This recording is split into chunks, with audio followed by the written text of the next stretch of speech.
just a bloke in a bar. What is up, ladies and gentlemen? Welcome to another episode of Bloke in a Bar. Like and subscribe on YouTube. Takes 2 seconds. Really helps the channel out. Also, Apple and Spotify. Leave a positive review if you can. If you're listening on Apple or Spotify, hit the subscribe button as well. Now, Monday, 6 p.m., September 16th. Monday, 6 p.m., we want to turn your freon upside down. That is right. Set your alarms to turn your freon upside down. Monday, 6 p.m., September the 16th. We've been working on this for years, guys. Years. This is the thing I've been talking about for a few weeks now. We've been working super hard on it. And also, when we turn your freon upside down, Monday, 6 p.m. next week, you'll have a chance to go in the draw to be a part of Levels Golf Day. Justin Horro and Willie Mason, their golf day. 2 people will play golf with 2 NRL players throughout the whole day, and there's going to be a bunch of other NRL players there as well, including Kalen Ponga and Daly Cherry Evans, as long as they don't make the grand final, and a bunch of others like Adam Reynolds, Mitchell Moses, you name it, the big stars will be there. So that's next Monday, 6 p.m. You'll have a chance to go in the draw to play golf with NRL players at Levels Golf Day. Also, a bit of housekeeping. Off-season coming up soon, so the season's ended. We will get back into interviewing players, professional athletes. We might even veer out into just other areas, you know, outside of sport for interviews in this off-season. It's actually quite, it's like, weird's the wrong word, but it's just different. I remember, you know, whenever we do interviews a few years ago, we were essentially like the only people that were doing, to a degree, doing interviews with players. Now it's like you can get player interviews and everything everywhere. Like it is everywhere. So hopefully you guys still enjoy our version of it.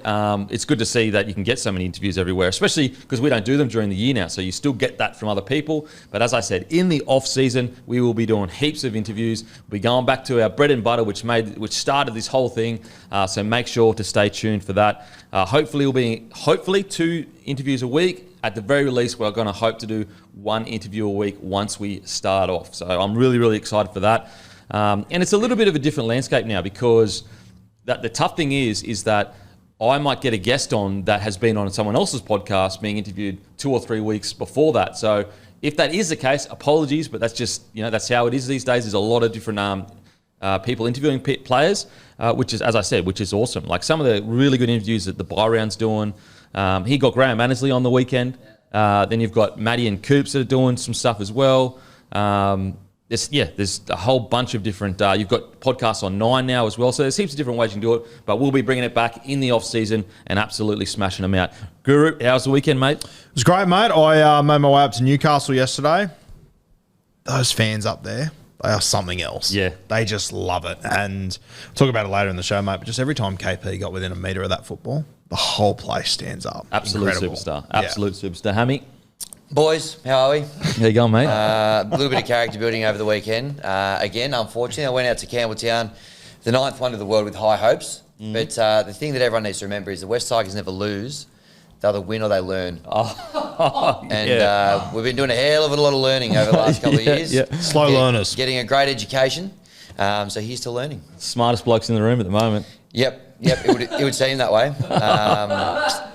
Tough night out there, but what do you do, eh? What do you do? So just to recap, guys, next week, Monday, 6 p.m, September 16th, we hope to turn your frown upside down. And also, the bloke interviews are coming back very soon. We'll be smashing them out. Let's get straight into it. Face the Music, brought to you by our friends at Sportsbet. Give us a follow on the feed. I had an incredible weekend on the feed. I think I went 3 in a row. So check me feed out. You'll be able to see my last 10 bets, and I think the last 3 got up. So it was a big win for me on the weekend. Yeah, 3 in a row. Seems to be a bit of a theme over the weekend, wasn't it? Anyway, let's get into it. So this was the last round of home and away. So there's some punishments up for grabs here. Hainesy in the Chook Pen awaits this weekend out at Penrith Park for the losers. So Timmy, myself and Matty, you could have thrown a blanket over us. There wasn't a hell of a lot separating us. You boys had kicked a little bit clear. So barring a complete meltdown, you guys will be safe. Tickets just went on sale and we're sorted. So the punishment's coming. For the listeners, loser, whoever loses the season of tipping, will be going with the Roosters crew out to Penrith and spending the day in the Chook Pen out at Penrith this weekend. With my son of all people. Yeah. With my boy. Some of the listeners may not know, but Hainesy is a passionate Chook Pen member. and he creates his own content. Yep. And let's just say it's going to be very interesting, whoever has to spend That's the day right. with him. The heart and soul of the Chook Pen. So here's how the cookie crumbled this week. So Broncos 12 defeated by the Storm 50. No points for Denon, 1 point for Matty, 2 points for myself, 3 points for Roo and Timmy, who both had the Storm 13 plus. So kudos to you boys there. I think the line was only 8.5 at this time. It was, too, which correct. is wild. Well, Unders. yeah, look, I went with me hard. I went down battling, but I know the rest of my week, I think I went okay, hopefully. Next game, we'll whiz through this one. Tigers 26, humbled by the Eels 60. No points for me, obviously. 1 point for Roo and Matty, 2 points for Kempy and Timmy there. So you're back on track there. Back on track. Probably safe. I'd say you're probably safe now. You just about can't make the Chook Pen at this stage. So congrats to you. Next game, South 28, defeated by the Roosters 36. 0 points for Roo. Roo's hot take off to a fly there. Yep, Roosters doing really well. not winning any more games. Don't I get 1 point for that? For the start? Chook. Oh, yeah, you do get 1 point. My apologies. Well, regardless, Do mate, whatever you got to do to stop me, boys. Whatever Regardless, it mate. takes. regardless, your hot take off to a fly. Jeez, didn't I cop it on socials? What a bed shit. Deservedly so. And you doubled down again before the show today. Interesting. 1 point for Matty as well. And then, 1 point for Den and Timmy and myself, 2 points for Matty in that one who nailed it. He had the Roosters winning and the Rabbitohs covering. Dragons 24 defeated by the Raiders 26 in the Mick Wayman Cup. Big scenes out there. No points for Denon, 1 point for Roo and Matty, 2 points for Timmy and myself. Dogs 6, I don't think anyone really saw this one coming. Dogs 6 defeated by Cowboys 44. Certainly myself, Matty and Timmy didn't see it coming. No points for us. In fact, Kempy and Roo, you guys did see it coming. 2 points for you. I think you're safe. I was going to say. I feel like I did tip that. You're now safe as well, I think, Roo. I think you're clear of the Chook Pen. Your spiritual home. Panthers 18 defeat the Titans 12. 1 point for Timmy and Roo. 2 points for Den and Matty and myself. Manly 20 defeated by the Sharks 40. No points for Timmy and Matty. 1 point for me. 2 points for Kempy and Roo in the who picked the Sharkies upset. Last game, all came down to this. Spot in the finals up for grabs as well with these teams. Knights 14 defeat Dolphins 6. No points for myself and Roo. 2 points for Denon, Timmy and Matty. So round 27 results, we finished with this. Kempy and Timmy had 11 points each. Roo 10 points. Matty 9 points. Myself 8 points. So end of the home and away season. Here's how we finished. Roo, 214 points. Congratulations. The best, the pick of the litter at the end of the home and away season. Kempy, 209 points. Timmy. Broncos killed me this year. Fuck, Ben. Broncos fan killed me. Oh, Timmy, 202. Myself, 202. Matty, 199. So, Matty, congratulations, mate. It You're was off to the destined. Chook Pen. It was destined. When we come up with this punishment, how did the gods come together and know that you would... Yep. So, Matty, don't panic. Your travel out to the ground has been organised. Thank you. Thank God. Your ticket's been organised. You just got to come in and bring your full voice with the Chook Pen. You know what's insane is we come up with this punishment, what do you reckon, like 8 weeks ago? Yeah. And we didn't even know what the scores were back then. Yep. And you've lost by, what, 3 points? Yeah, he's gone down by 3. Gone down by 3. It's crazy as well because it's 27-week season. There's 16 possible points per week. Like, you can't get much closer than that. That sucks. That's crazy. Edge of the seat stuff for Face the Music, which we love. So keep an eye on the Sports Bet and the Bloke socials over the course of the weekend. Matty will be facing the music out there at Penrith. I feel like should I get like a Broncos tax because like I'm a full-on Broncos diehard. If you get a Broncos tax, I get a massive Rabbitohs tax. They barely won a game this year. We're talking about winners here, not the losers. I'm a fan of everyone. Yeah, 17 that means points. you've got more freedom to bet on who you want. Get brought down by them back all. the boys. I mean, I lost bloody 3 points back in the boys on the weekend. Well, hey, I'm a Tigers fan. Don't come crying to me. Every week I get dusted about. So that's it. We'll go again for the final series, I think, as well. But Matty facing the music after what's been a nail-biting season. Nail-biting season. Roo at the top. Congratulations, Roo, Well done, for Roo. the season. What a close finish. 2014, 2009, and then a bit of a gap, if I'm being honest, Roo. We did dust, like we left the boys behind. Oh, yeah, they're in the rear view. They're in the rearview mirror. Yep. There's people that get footy and people that don't. Let's just put it that way. I'm having a rebuild at the moment. I'll come and get you next year. Yeah. Oh, that's Face the Music, brought to you by our friends at Sportsbet. Give us a follow on the feed. As always, guys, gamble responsibly. You lose more than you win, so please be responsible. And as I said, give us a follow on the feed. Give Hammy a follow on the feed. Let's get into it. Team of the Week brought to you by Bloke Beer. Beer for blokes that turn up for family, mates, and good times. At number 1, Kalen Ponga. At number 2, Warbrick. 3, Benzini. 4, Timoko. 5, Felt. 6, Dearden. 7, Hughes. 8, Big Tommy Hazelton. Come on the field against Manly and said, I was gonna take this game to the next level, baby. Absolutely tore them apart. At number 9, Little, playing outstanding footy. At number 10, the try-scoring hero, Corey Horsburgh. At number 11, Nikora. Unbelievable back end of the season.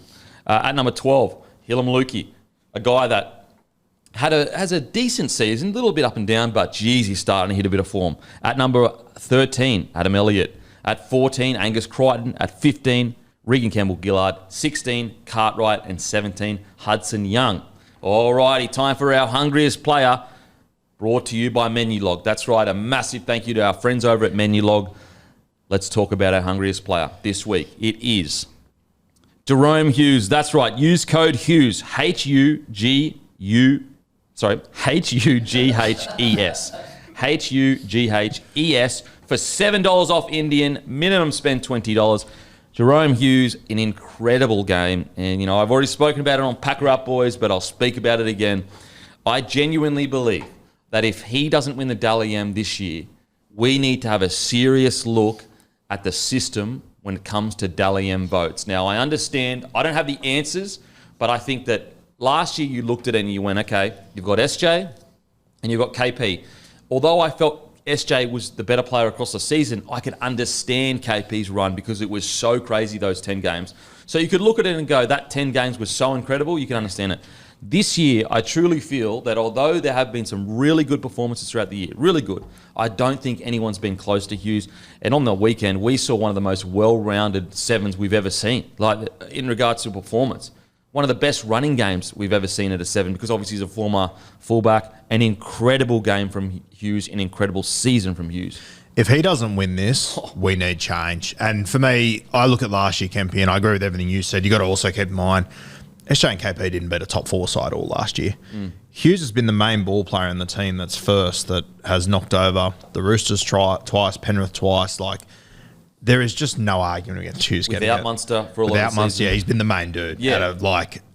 Personally, I think there's every chance Teddy gets this. Yeah. I think because of the system, he'll get so much closer than what people are expecting. It wouldn't shock me if he does get it. And I mean, like Hughes, he would have collected 6 points in that game. I don't reckon Teddy would have been far off getting 6 for the Roosters. The thing is, this is no knock on Teddy. 100%, for sure. Yep. Teddy's had a really great year and just shown everyone why he's a champion. Everyone basically said, Teddy's done. He's washed last year. And we all sat here and said, mate, are we talking about one of the best fullbacks of all time? So, to a lot of people, resume-wise, he's the 2nd or 3rd best fullback of all time. Yep. He's an incredible player. He's had a really good year. But Hughes has been head and shoulders above everyone else, in my opinion. Without a doubt. And yeah, if he doesn't win it, I'm the same as you. I feel like a dickhead because I don't have any answers. Yeah.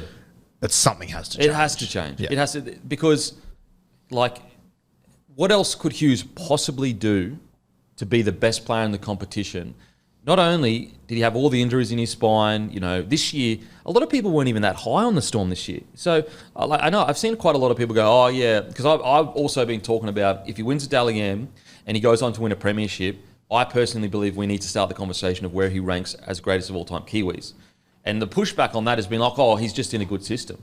But it's like, did you see the side he's been rolling out with this year? It has not been like, I think people are still, they still attach the 2017 backwards team to this team.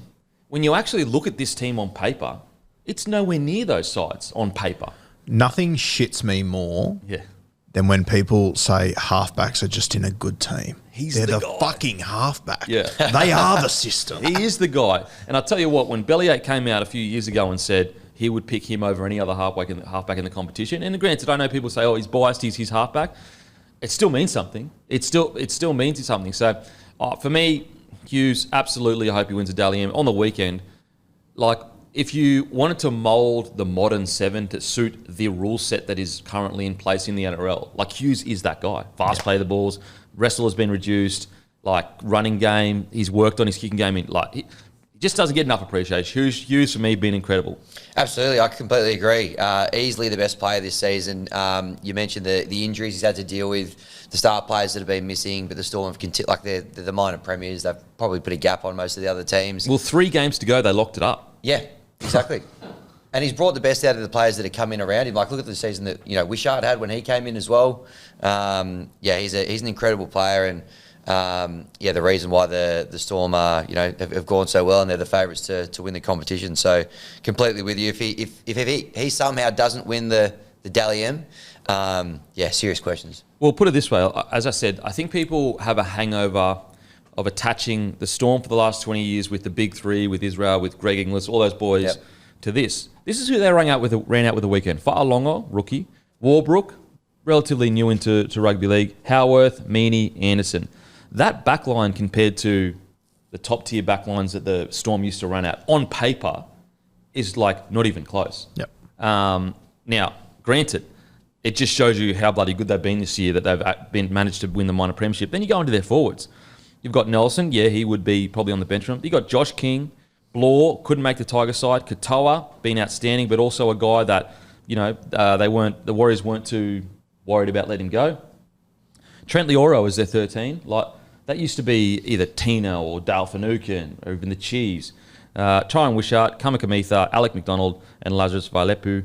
And then obviously Xavier Coates played as well. Again, I think we're all guilty of it. We just go, the Storm just have this hectic team on paper. In reality, it's their spine that is really the incredible, the main focus. How many games do you reckon Jerome Hughes has lost this year? Wow, you let me know. 2. He's undefeated against top 4 teams. He's only lost 1 game all year to a top 8 side.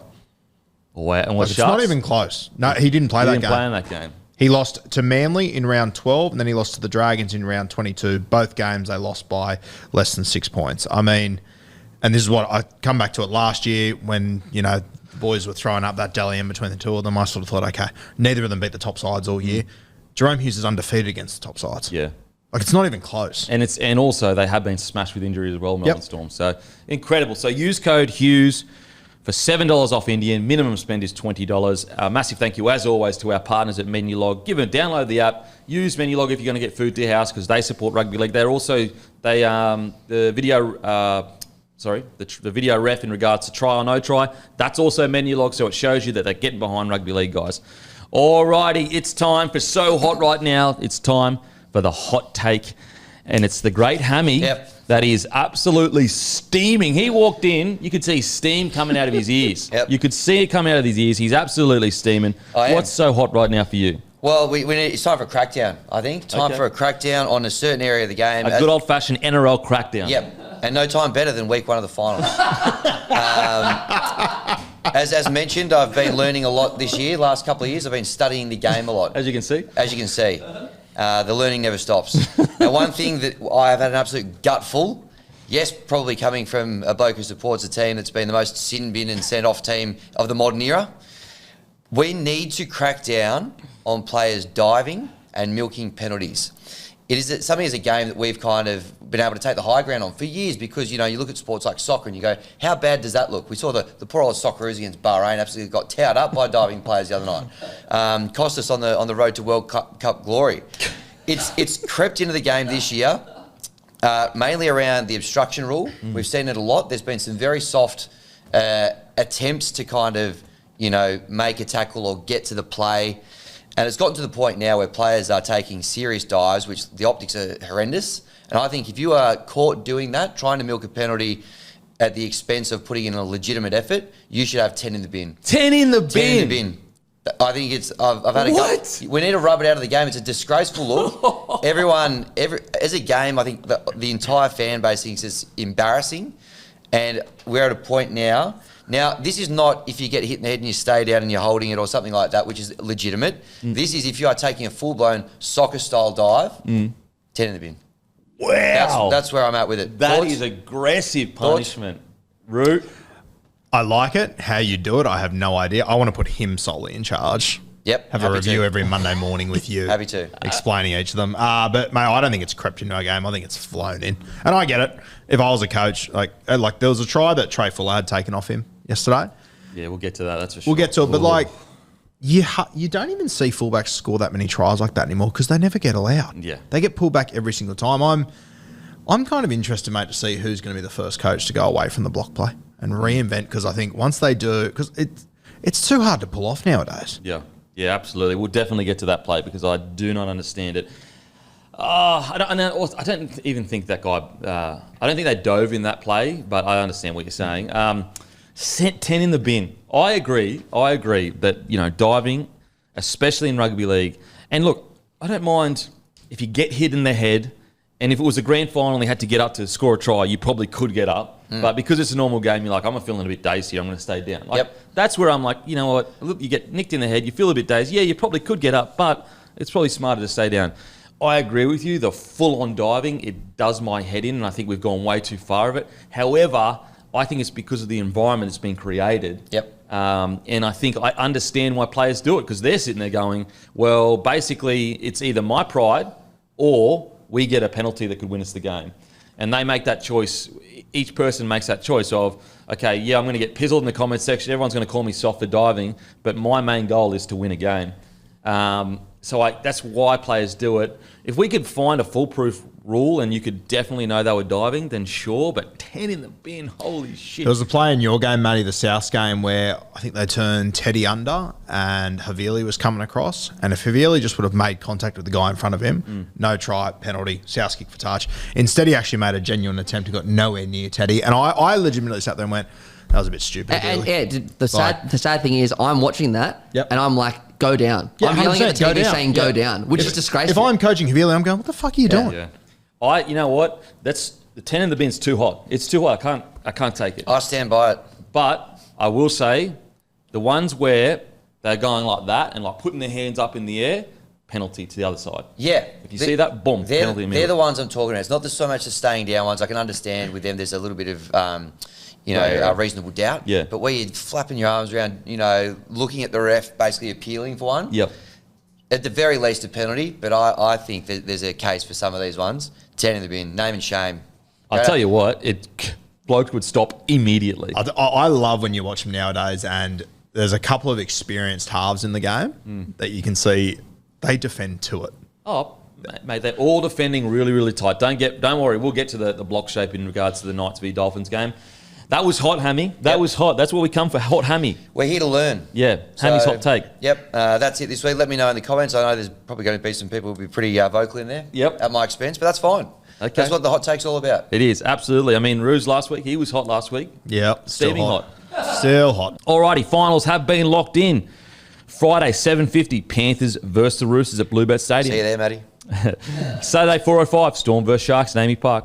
Saturday, 7:50, Cowboys versus Knights at Queensland Country Bank Stadium. And Sunday, 4:05, it's the Bulldogs versus Manly Decor Stadium. Okay, so what we're going to do here, guys, we're going to go through first our predictions from the start of the season of where we thought people were going to finish. We're going to hold ourselves to account for where we, what we said at the start of the year. Mm-hmm. However, we will have a season review at the end of the year. We will go over actually quote by quote the good and bad that we said of each team. And obviously we will review every single team's season in depth. You guys know the drill. The season review and the season preview was our biggest content that we do. However, today, it is basically about where we said they will finish and holding ourselves to account for what we said. Then we'll go through a quick review of some of the games. Then we're going to get straight into a preview of the big matches as well. So if you've got a side that, we'll speak about a side that's not in the game, like that's been knocked out a little bit. But if you're looking for us to do an in-depth review on them today,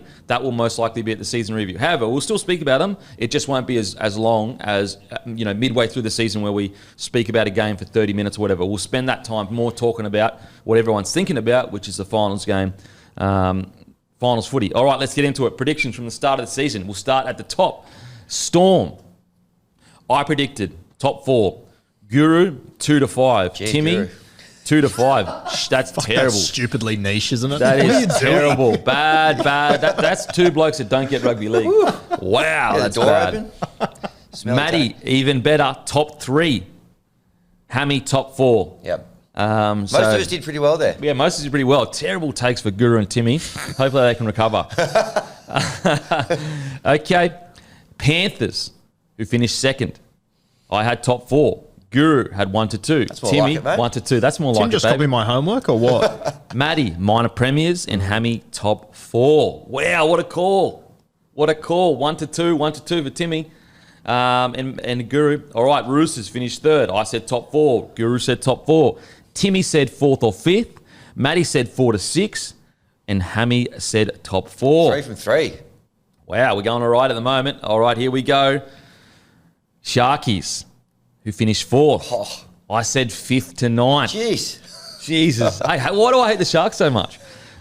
Guru, 4 to 8. Timmy, 8 to 11.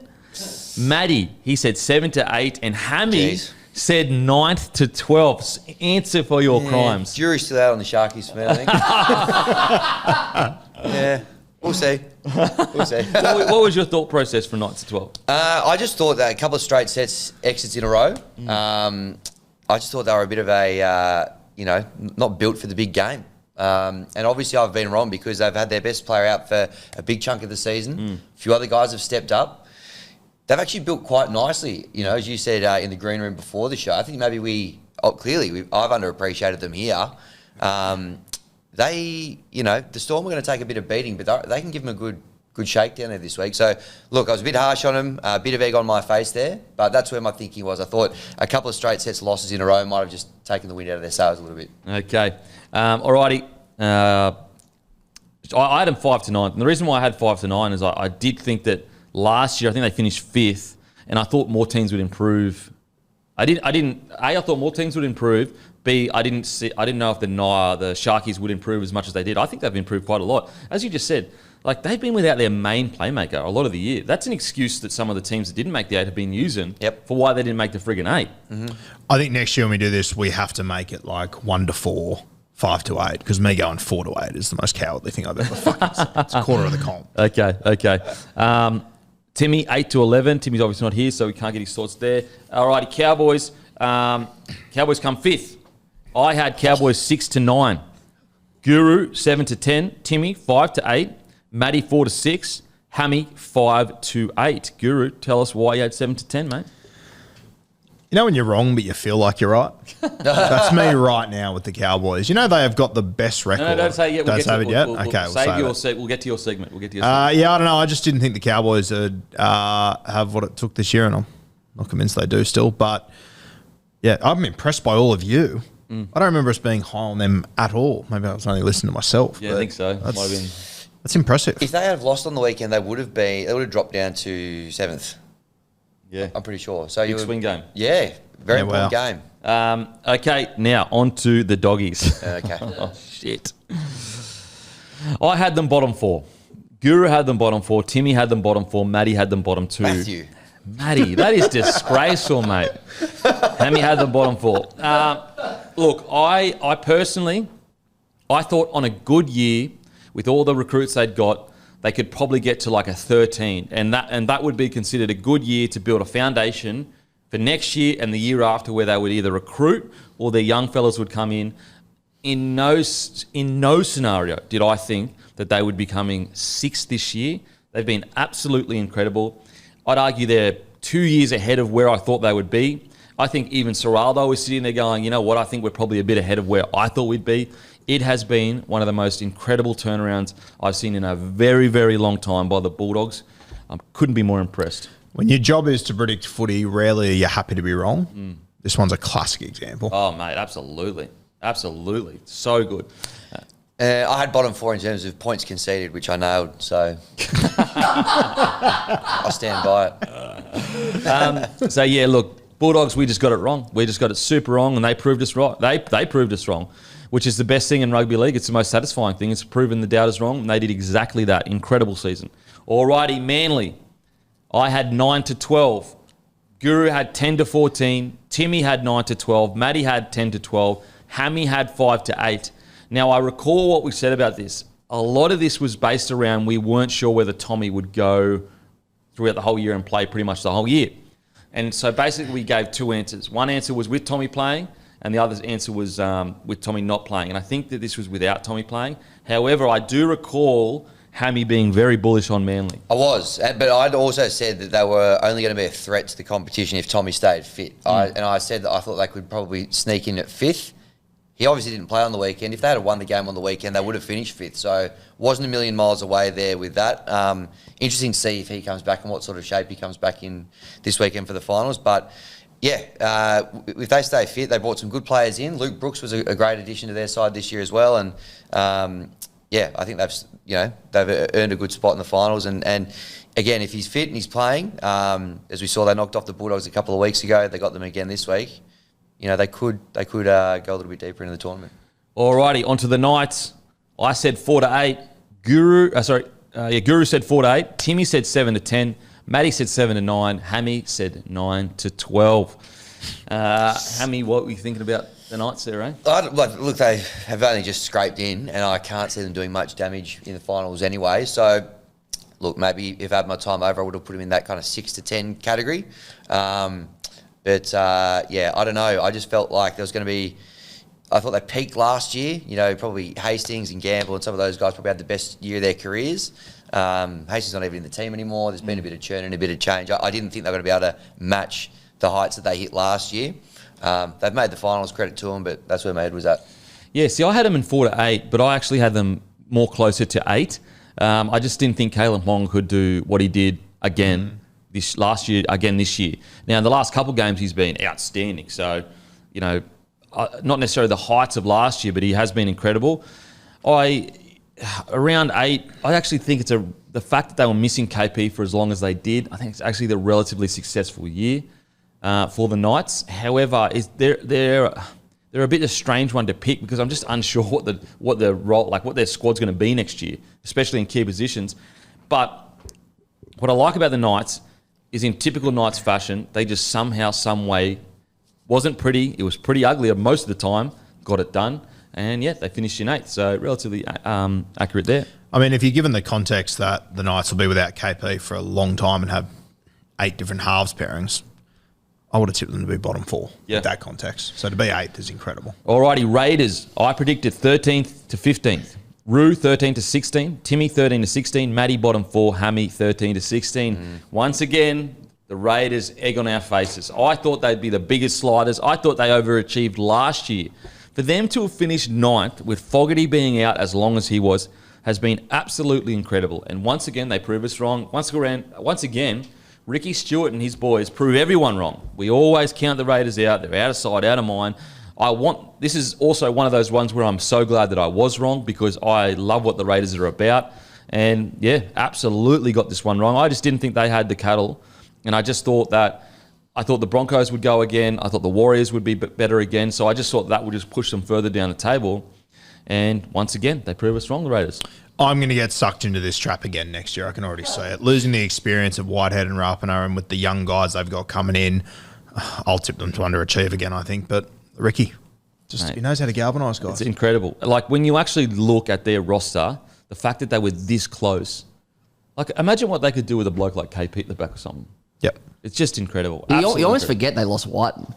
At the start of the year, you're just like, oh, they're no hope with Whiten gone. Look what they've done. Like a lot of the year, they had like KO Weeks and Strange in 6s and 7. Like unbelievable, incredible. Yeah. Prove us all right. One thing they do have there is really good DNA. You know what I mean? Like they rip in, and who knows? They probably will. I'm with you, Roo. I probably will undersell them next year, and they'll probably embarrass us again next year. Dolphins. They finished 10th. I had 10 to 13. Roo 11 to 14. Timmy 13th. Matty 13th. Hammy 13th. Boys, speak to us. Why? Proving you're wrong. Yeah, it's hard to predict the Dolphins, aren't they? Like, I don't know if this was before or after the Tom Gilbert injury or whatnot, but they're a bit. They've got a bit of the Raiders to them. They just hang in games. The squad isn't up to the standard of other teams' in this competition, especially when you take out their injuries.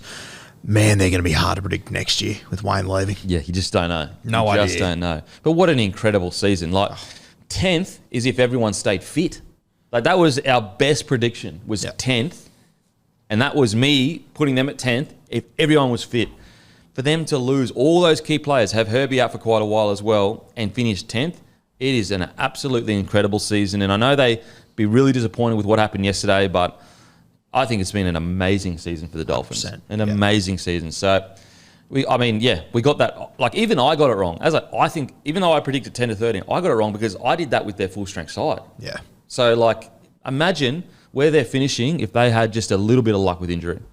Yeah, and also they were sitting in fourth like 2 months ago. Yeah. It's like they got smashed with injuries. It's insane. Incredible. Alrighty, on to the Dragons. I had them bottom 4. Guru bottom 4. Timmy bottom 2 and wooden spoon. Matty bottom 2. Hammy wooden spoon. Wow. Egg on our faces, boys. Unbelievable. There's no way I thought that Flano would be able to turn it around this quickly. Unbelievable what he's done there. And I know they've been inconsistent, but like it is what it is. I think for me, the thing that I didn't see coming was the Zach Lomax season, which just blew it wide open for the Dragons. Just incredible. Like I just looked at that roster. What's also crazy is like when we made that prediction, I feel like the roster was like it's added 4 or 5 people. Like that's how much movement he has had in his roster just in the off season. Incredible from the Dragons. And I know that I did see a bit of negativity with the Dragons in the comment section after the game on the weekend. And look, I get it. The game was there to be won. You'd had it won and you lost. And then the week before, I get it.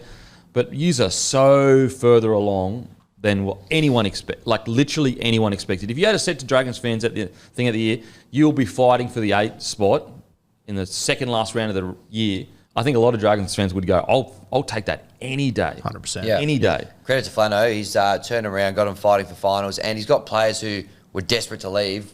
Obviously, they've lost Lomax, but guys wanting to stay now. You know, Ben Hunt, he's brought some good players in for next year as well. So, massive improvers, and yes, egg on our face. If you told us at the start of the year that Dragons would finish ahead of Brisbane, Warriors, Para and Rabbitohs, you'd say you were crazy. Yeah, 100%. All righty, on to Broncos. Every single one of us had them in the top 4. Finished 12th. Absolutely disaster season. Got it wrong. Everything that could go wrong did go wrong. You know, I'm sure if you go back and you watch our season preview, I think we would have discussed if these things, like if they get ahead of themselves, if they, you know, after a grand final loss, if they think that they've achieved certain things and they don't put in the hard work again, they've got a young roster, so there's a chance that they could get ahead of themselves. Then you add on to that injuries as well. Absolutely got this one wrong. Yeah, and this was our surest pick because we all said top 4. Yeah. And the 12th. It's just such a squad on paper. Like you look back to that time and just think, how could they miss the 8? Yeah. If you were to look at that roster heading into the year, even round 1 when they lost to the Roosters, like you're still sitting there going, oh, geez, they look like when they get the ball going, it's just incredible. So, yeah, really, really unfortunate there. Alrighty, now on to 13th. Warriors finished 13th. I had them 6 to 10, Roo 7 to 10. Timmy 7 to 10, Matty 7 to 10, Hammy 5 to 8.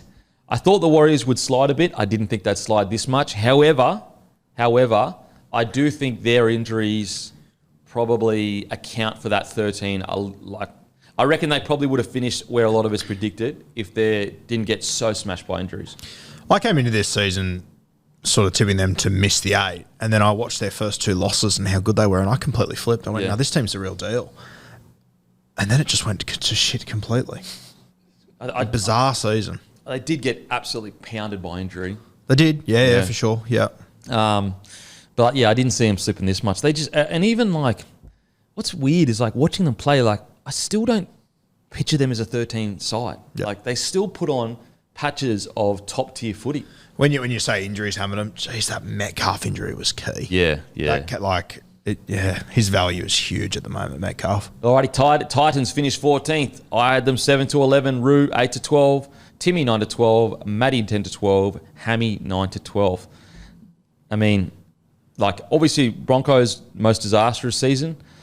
Geez, Warriors and Titans, it'd be up there because like not even a single one of us predicted 14th. Not even a single one of us predicted 14th. Yeah, they had a lot of games which we touched on, which were like decided by less than a converted try, which they lost, and that didn't help. They also lost Tino, which I think was huge. They're very strange teams to get a read on because even like the way they went about things at Penrith on the weekend, they could have won that game against Penrith out there. An interesting no try, kind of probably denied them the chance, but I don't know. I don't. I don't think they had as much of a disaster season as you did because of those things considered. But, I think we all had high hopes, didn't we, for the Titans? I guess the reason why I'm so negative is because I was so high on them, 7 to 11. Alrighty, Eels, 15th. I had 6 to 9, Guru 7 to 10, Timmy 7 to 10, Matty just missing finals, Hammy 9 to 12th. Once again, totally got that wrong. Look, missing Moses for quite a while, missing Guther for quite a while. I think by the end of the season, they probably did play like a side that was around 8 to 10, their form, but definitely got this one wrong. Yeah, missed this one. And you know what? If you would have said to me at the start of the year, Moses is going to miss half the season, I think we all probably adjust that. Yeah. He's just so important to that side. Yeah. Agree. Already South, 16th. I had them top 4. Guru, 3 to 6. Timmy, top 4. Matty, 3 to 6. Hammy, 5 to 8.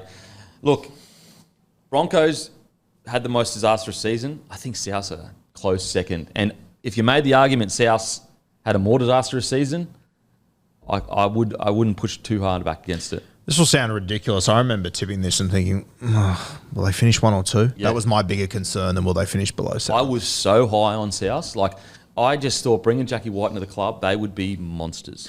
Yeah, and I will be copy and pasting that for next year, 3 to 6 with Wayne arriving. What do you reckon, Matty? Yeah, I think Broncos probably just pipped South just because South had that disastrous end of last year and Broncos were in the grand final. But if you take the season just on face value, it was an absolute shocker. It was there's no way to put it. There was like a 4 to 5 week period where they won a few games, but the rest of it was just like when full time finished on Friday, I was so happy. I was like, put this behind us. Let's go to next year. It was an absolute disaster. Alrighty, Tigers finished 17th. I had 11 to 14. Guru 12 to 16. Timmy 13 to 16. Matty 14 to 15. Hammy 13 to 16. We were still wrong. Yeah. Look, we weren't that far off, but I thought we'd see a little bit of improvement.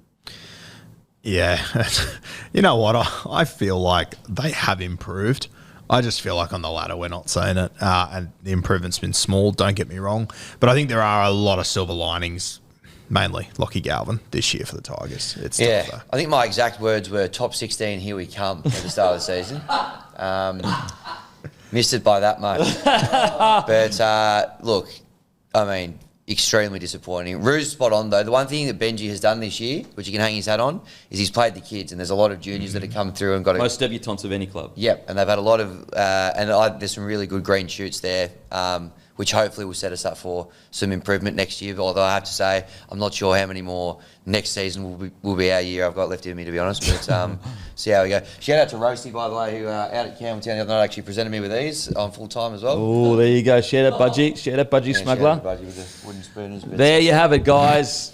We've held ourselves to account where we predicted people would finish on the ladder, and just shows you we got some right, got some big ones wrong. But as I said, in the season review, we will go into depth as to what we specifically said at the start of the year, and then we'll review the whole year. Alrighty, let's get to your segment. All right, so obviously the end of the regular season, we've got our 8 finals teams, and I thought it'd be interesting to go through and have a look at their numbers as far as their numbers when they are playing against top 8 sides, the other top 8 sides. I was up watching the NFL at 5 a.m, spent about 2 hours on this. Then before I got in here, noticed that Rando had done the exact same thing and posted it, so shout out to him. But I got a little bit extra here. So the Melbourne Storm, their record against top 8 teams this year, 6 wins, 4 losses. So pretty impressive. Also consider one of those losses was 2 weeks ago against the Cowboys when they rested 11 players. So it's realistically 6-3. Their last loss to a top 8 team outside of the Cowboys when they rested was in round 12. So it's quite a distance to go without a loss to a top 8 side. The Panthers, their record is 7-4. The big thing I took away from the Panthers, though, is that they go into this final series 0-2 against Melbourne. They're going to have to beat them at some point to win a premiership. But 7-4, pretty impressive record. Roosters' record against top 8 sides is 3-7.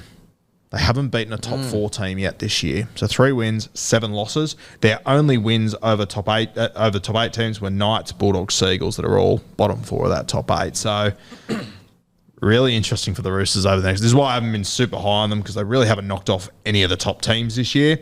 The Sharkies, they got a record of 6 wins, 3 losses. Those 3 losses, Panthers, Bulldogs, Cowboys. So they've actually beaten just about every top 8 team. Bulldogs, Cows, Storm, Roosters, Knights, and the Manly Seagulls. Essentially just the Panthers. They haven't beaten the Sharkies. That used to be the knock on them. Couldn't beat top 8 teams. So they've beaten just about all of them. Yeah. So pretty impressive. The Cowboys have the best record of anyone. That's crazy. 7 wins, 3 losses. Oh.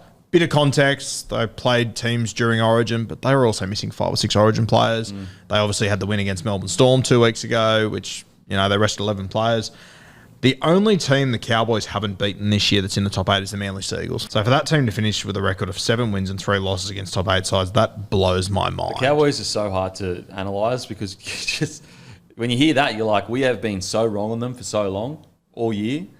But we'll get to the Cowboys. They've beaten more top 8 sides than anyone else in the competition this year, equal with the Panthers. Unbelievable. Bulldogs, I thought this was interesting.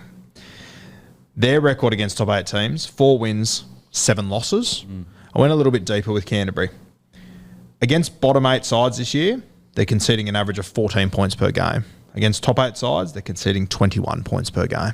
So quite a big jump, as you'd expect, but 7 points is quite a big jump in those averages. The Manly Seagulls, pretty good. 6-3. 6 wins against top 8 sides, 3 losses. They've already beaten Roosters, Penrith and the Storm and the Cowboys, which according to this stats is a very good effort. Interesting with Manly, they won their first 3 games against top 4 sides. They've actually lost their last 3 on the run home. So sort of squares itself up. The Knights, I think we'd all agree the Knights are somewhat lucky to be there. They haven't beaten a top 8 side since round 3. So it's been long. They've 1 win and 9 losses. One team I just want to give a shout out to, the Raiders have beaten 5 top 8 sides this year. So they've had 2 more wins over top 8 sides than what the Roosters have, who were a game away from a home final this year. That's insane. Absolutely insane. Crazy. The Melbourne Storm have beaten 1 more top 8 team this year than the Raiders. That's bizarre.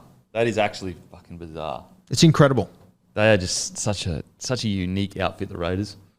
What stood out to you there? Anything jump out at you from those numbers that surprised you, like outside of the Cowboys, I'd say? Yeah, pretty much just the Cowboys. It's shocking. Yeah, that jumps out the most is the fact that the Cowboys are in the big games when they want to turn up. And I know you could look at Origin, blah, blah, blah, but they turn up. But they're almost missing more players from Origin than anyone.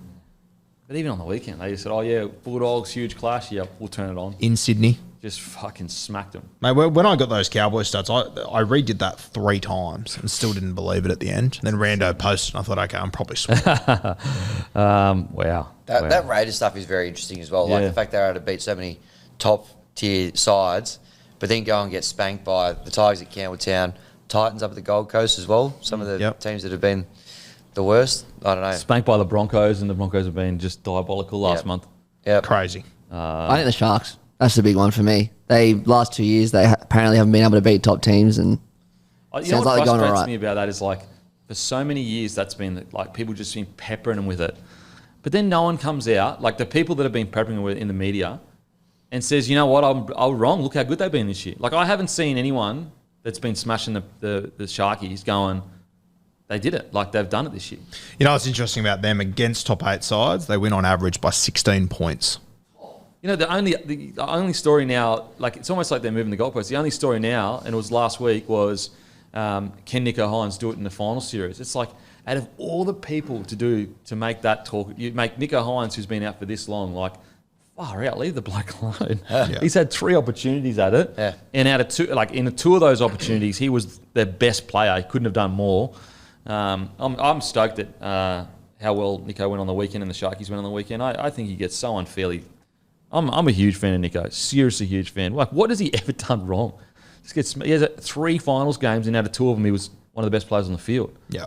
And also, since coming to the club, he's taken them to 2nd, 5th, and 4th.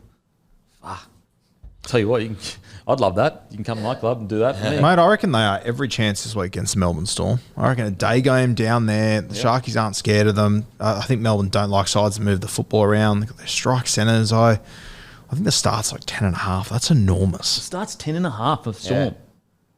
Wow. Bit of burley in the water down there, you reckon? Juicy. That's juicy. Plus 10.5. Thanks Here for come coming. the Sharkies. Yeah. Alrighty, time for Beak's Bag. Don't forget, leave your questions in the YouTube comment section, and each week we pick a question from Beak's Bag And the question that we pick, we give a $50 gift voucher. This week, the $50 gift voucher goes to Philip Warbridge 3559. So make sure to email matt@blokeinabar.com to claim your $50 voucher. His question is, which NRL team has the best centre pairing? Which NRL team has the best centre pairing? This is a tough one. I'm sure I'm going to get this wrong and not having thought about it long enough or whatever. But I think right now, I'm going Bradman Best and Dan Gagai. I'd also consider Rami and Iro. Yeah. They were the two I thought of first, Sharkies. I'll tell you what, if you can give me week in, week out, Hamiso and Herbie, I'd have that right up there as well. Sharkies, very hard to go past. Obviously, the Roosters, Suoliti and Manu. Tough to go past. I also think the Bulldogs. Stephen Crichton, I think Bronson Cherry's been sensational this year. Yep. Defensively, his hedge has been great. So I'm going to lock in Gagai and Bradman Best. I'm going to go for the Sharkies boys. Rami and Iro? Rami and Iro. Yeah, they were probably going to be mine. I'd take your point on the Dogs, though. They might have had probably the best season of a centres pairing, Cherry and Crichton. Crichton, obviously, a great addition to the side. Cherry, after a couple of years off, I think he's been a lot better than any of us thought that he was going to be this year. So I'll go with the Dogs, boys. Honourable mention to Far Tarpe and Felity from the Tigers. Yeah, I'm going Bradman Best, Dan Gagai, closely followed by Rami and Iro, and then I'd probably go Critter, Sherry, because I just think Bradman Best, obviously, he played Origin. Gagai, he got called up to Origin as well. And also, I think they've been really good. They were really good on the weekend. Gagai has been outstanding recently as well. I'm going the Sharks. I'll go Rami and Iro. I mean, Iro and Rami, and what's crazy is they're still underrated. They're still underrated, which is crazy. I'm more than happy to have Iro, Rami, and as the best, especially with how consistent they've been. Injury-free, availability, all that kind of stuff. Let us know in the comment section, who do you think the best centre pairing is? Not a bad wild card there from Roo.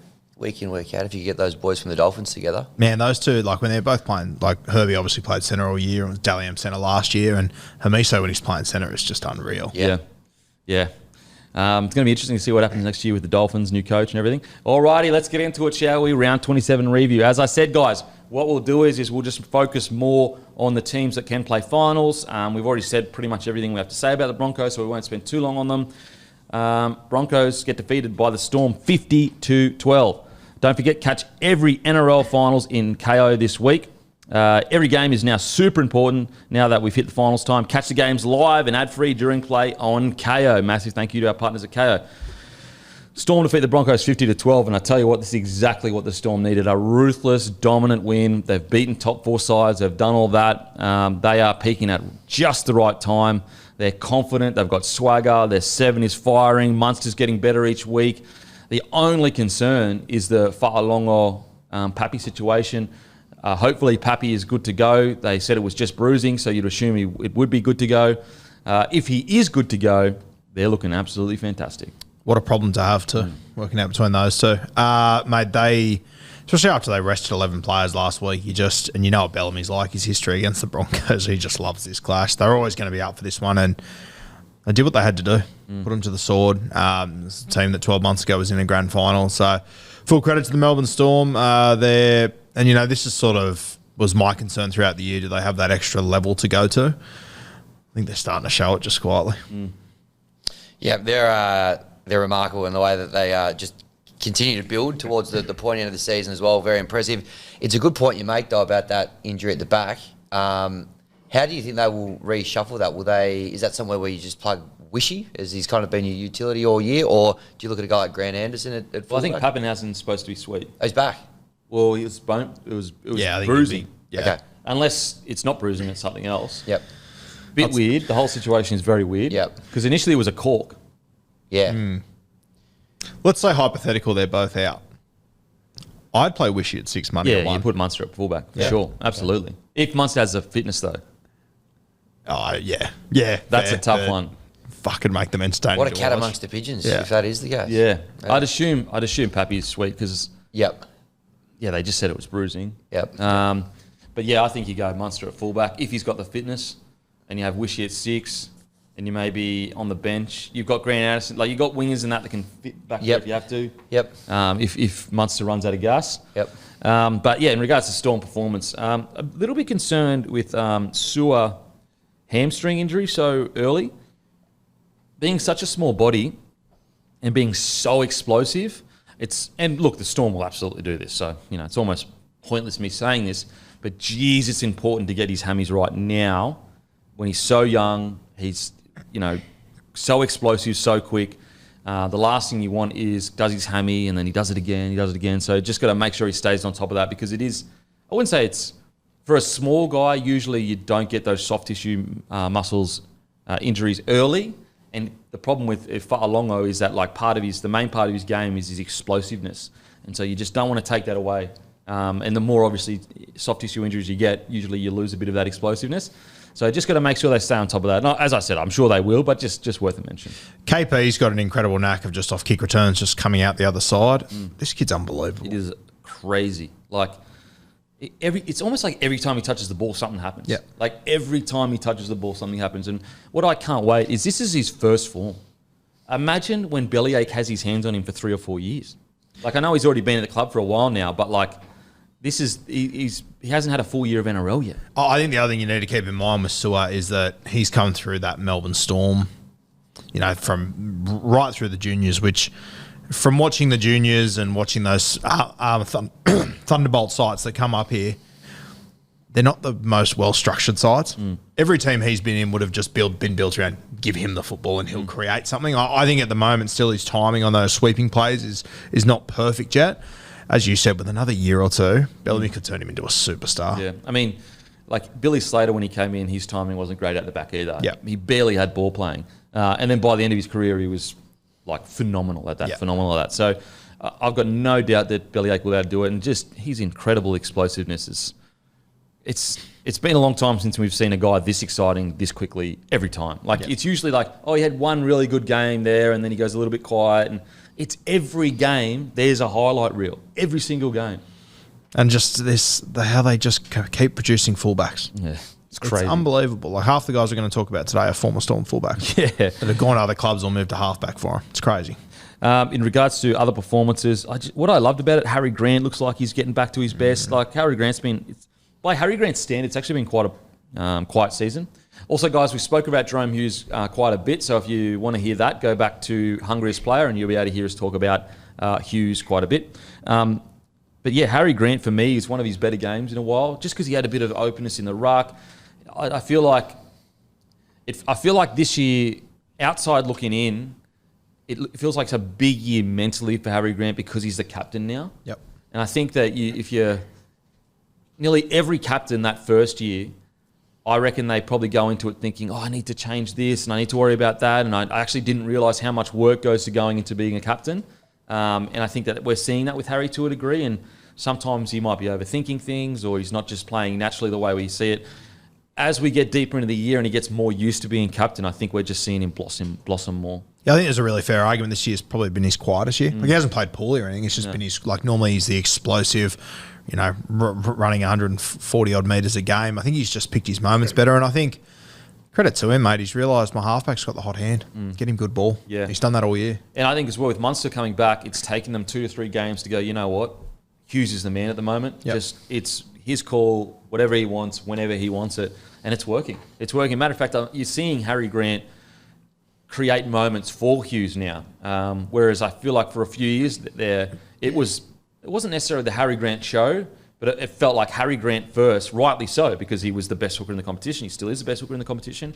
Whereas they're finding that middle ground of as you said, sometimes a player in your spine has the hot hand, just give him the ball. Yep. Whatever he wants, he gets it. It actually might change next year. Maybe Harry Grant has a hot hand next year, but they're finding that balance right at the right time.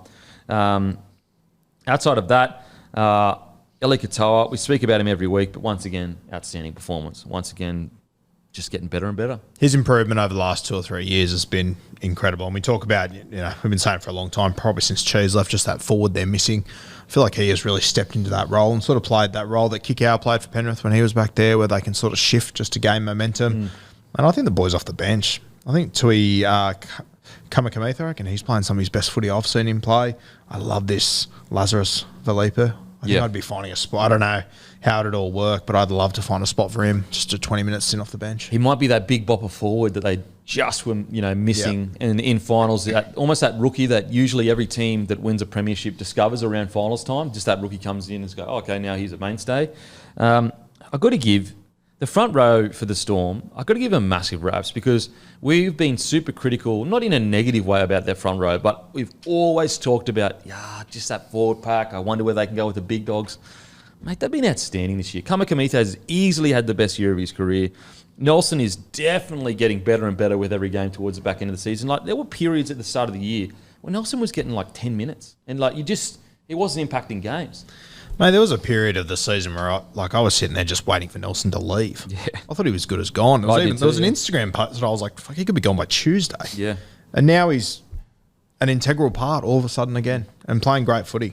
And it doesn't get spoken about enough, but Stefano arrives next year, and I know we're still yet to see him fulfill his potential, but that's just another big body that's arriving into this forward pack. Like, if we thought they were hard to handle this year, and Stefano reaches potential that we all think he can next year. And that's the other thing as well, like with Stefano arriving there next year, like I've been pointing out to Stefano, like, we're happy to have you, but we don't need you. Yeah. We can do this without you. Yeah, we're winning one. You're handy to have. And I think it's going to be a very interesting watch, that one. Sean Bloor, solid again. One guy I want to give a massive shout out, Will Warbrick. Seriously, honestly, if I was the coach, about 5 to 8 rounds in, I probably would have dropped him. Yep. I probably would have dropped him and said, mate, you just need to sort whatever is going on out in New South Wales Cup, your defence, your drop balls, just get your confidence back. But Bellyache just hung in with him long enough. Mate, when he gets into full flight, how big he is scary. Like, quick, explosive. His right foot is just, it's money. Every time. The amount of times he makes a line break and then beats that second defender after that line break. For a big man, usually it's a little man that does that. We're heading into finals footy, and Xavier Coates, who was essentially the best winger or one of the best wingers before he got injured, is now he has the luxury of easing his way back in because Warbrick's picking up the slack. On the weekend, 3 tries, 16 runs, 296 metres, 61 post-contact, 8 tackle breaks, 5 line breaks by Warbrick. Yeah. You're spot on. His start of his season probably definitely not as good as how he went last year, where he had a great year. But last 4 to 6 weeks, he's just absolutely kind of hitting his straps at the right end of the year, and so dangerous. Obviously, plenty of tries, but getting through a lot of work as well, which is very important back there. Massive shout out to him. He's had a great couple of weeks. Imagine them peaking, and you got one hit up Warbrick, and the next hit up's Coates. And you know what? I'm the same as you, mate. There's, I think, 2 really good lessons for me over the last 2 years. Carmpiera, Will Warbrick. I would have dropped them both 3 or 4 times over the last 2 years. But these 2 coaches, they've just stayed patient with them. They've kept them in there. They've learnt lessons and it's paying dividends. It's just incredible. Absolutely incredible. And what's scary is, again, third or so year in first grade, he's going to fill out. He's going to get more confident. There's so many parts of his game that are just going to get that little 10% better. A wing pairing of Coates and Warbrick fulfilling their potential is up there with some of the better wing combinations they've had in a very long time. Yeah. It's a scary prospect. It is. And you've got to feel probably for Grant Anderson there as well. He's had a great year too. Yeah. He's absolutely blitzed it. So they've got some great depth and cover in that department as well. I know you can say it every single year, and obviously I will give Coach of the Year to Serraldo, but if you gave it to Bellyache, I wouldn't push back on it. I really wouldn't. Is there an argument now? Minor premiership, three rounds to go. Look at how much half this team... As I said, this is not the team that we used to know with the Storm where half their team was like goats. Yep. This is a team of for example, Grant Anderson, respectfully, I thought he was an out-and-out Queensland Cup player. Would be forever just at the Queensland Cup level, in and out of first grade. In any other team, he would almost steal that wing spot. That's how good he's been.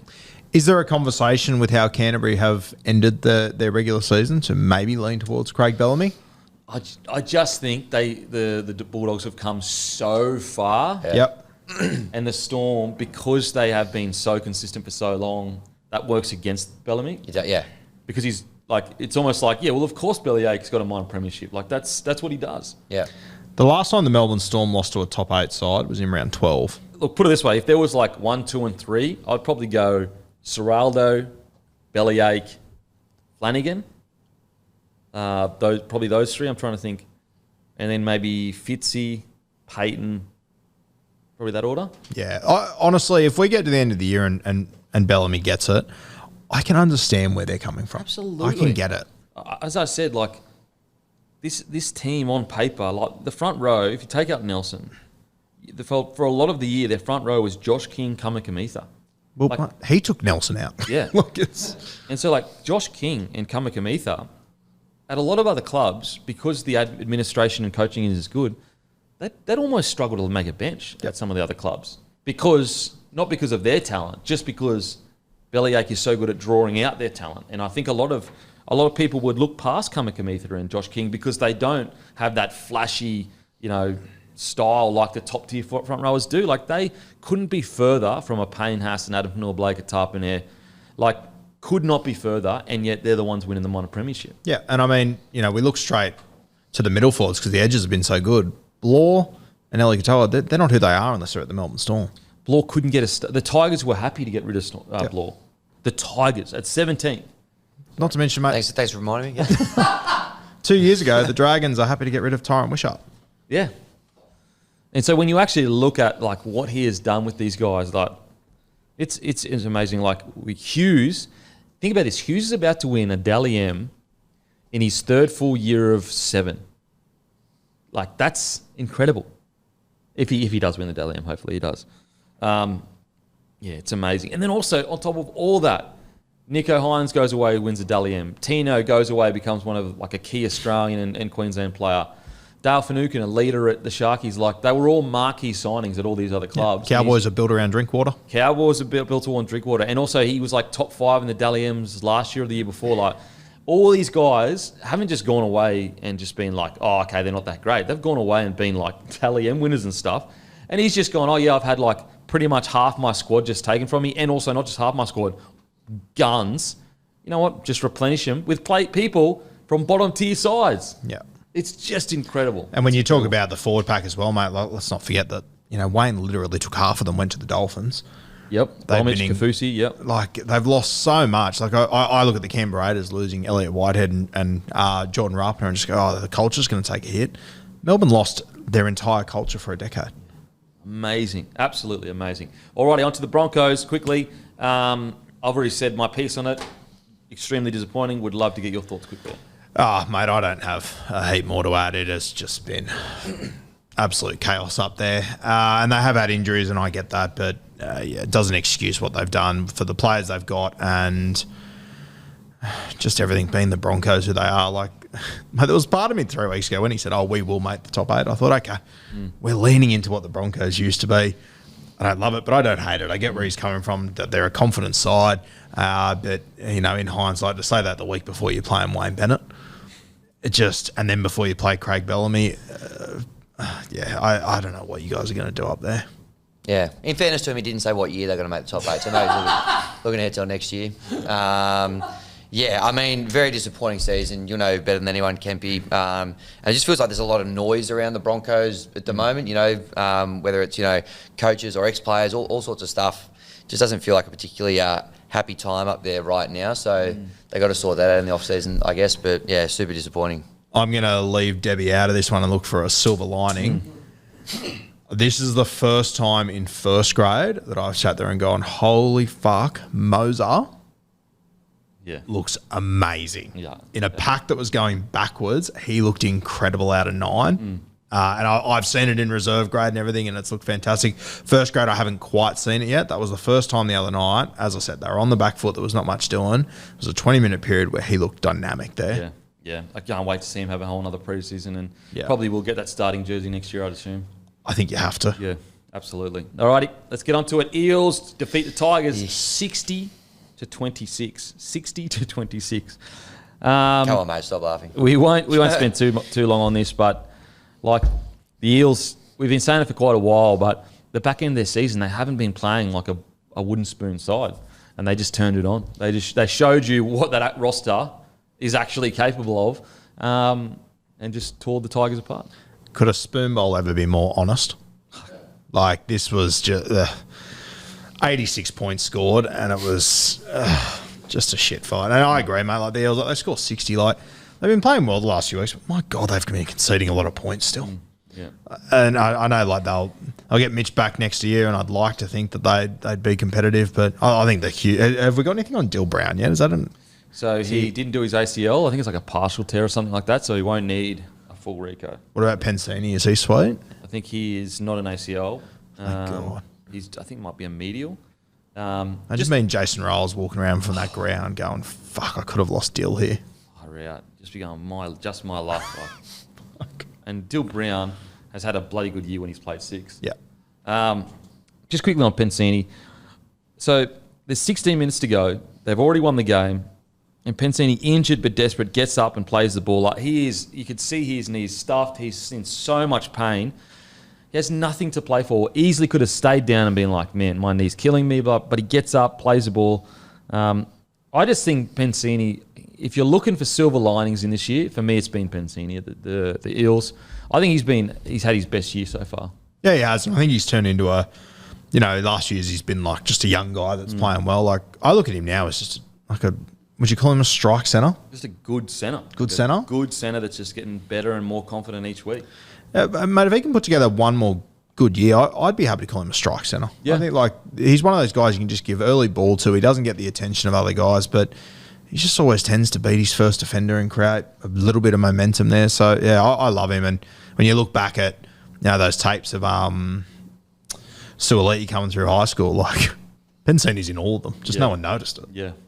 Yeah, he's been great. Really, really good. And I think that, in a year that's been really poor, very easy for a young guy like that to switch off and go, you know what, done. But he's been great. I thought RCG, if it is his last game, I thought he was outstanding. Be a good pickup, RCG, depending on the price. I think it'd be a good pickup, depending on the price, wherever he lands. But yeah, just a really good win for the Eels.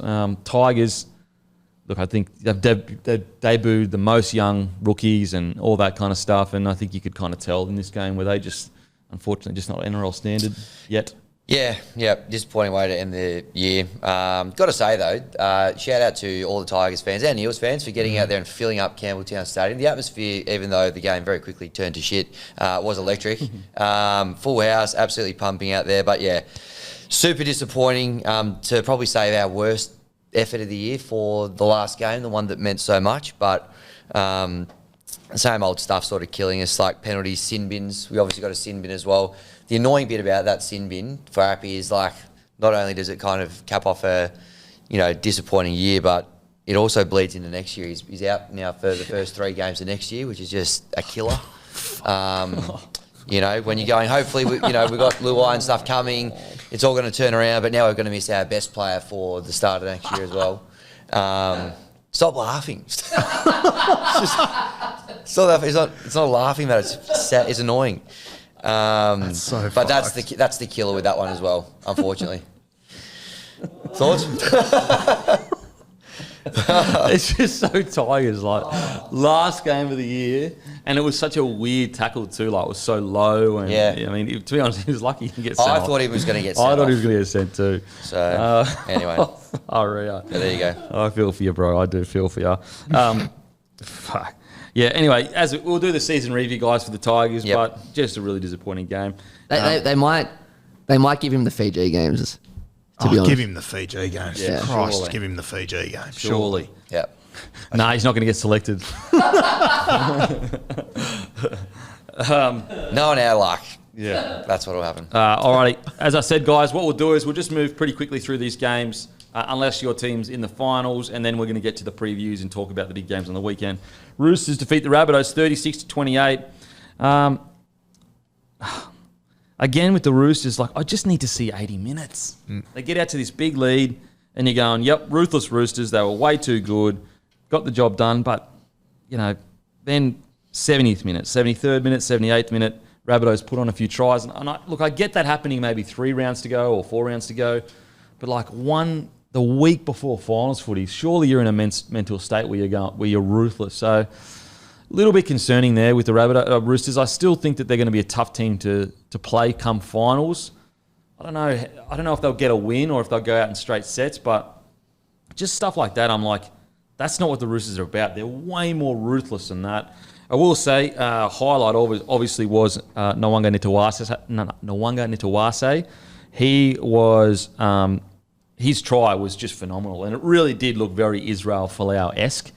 He's a big boy. Jeez, he's a big body.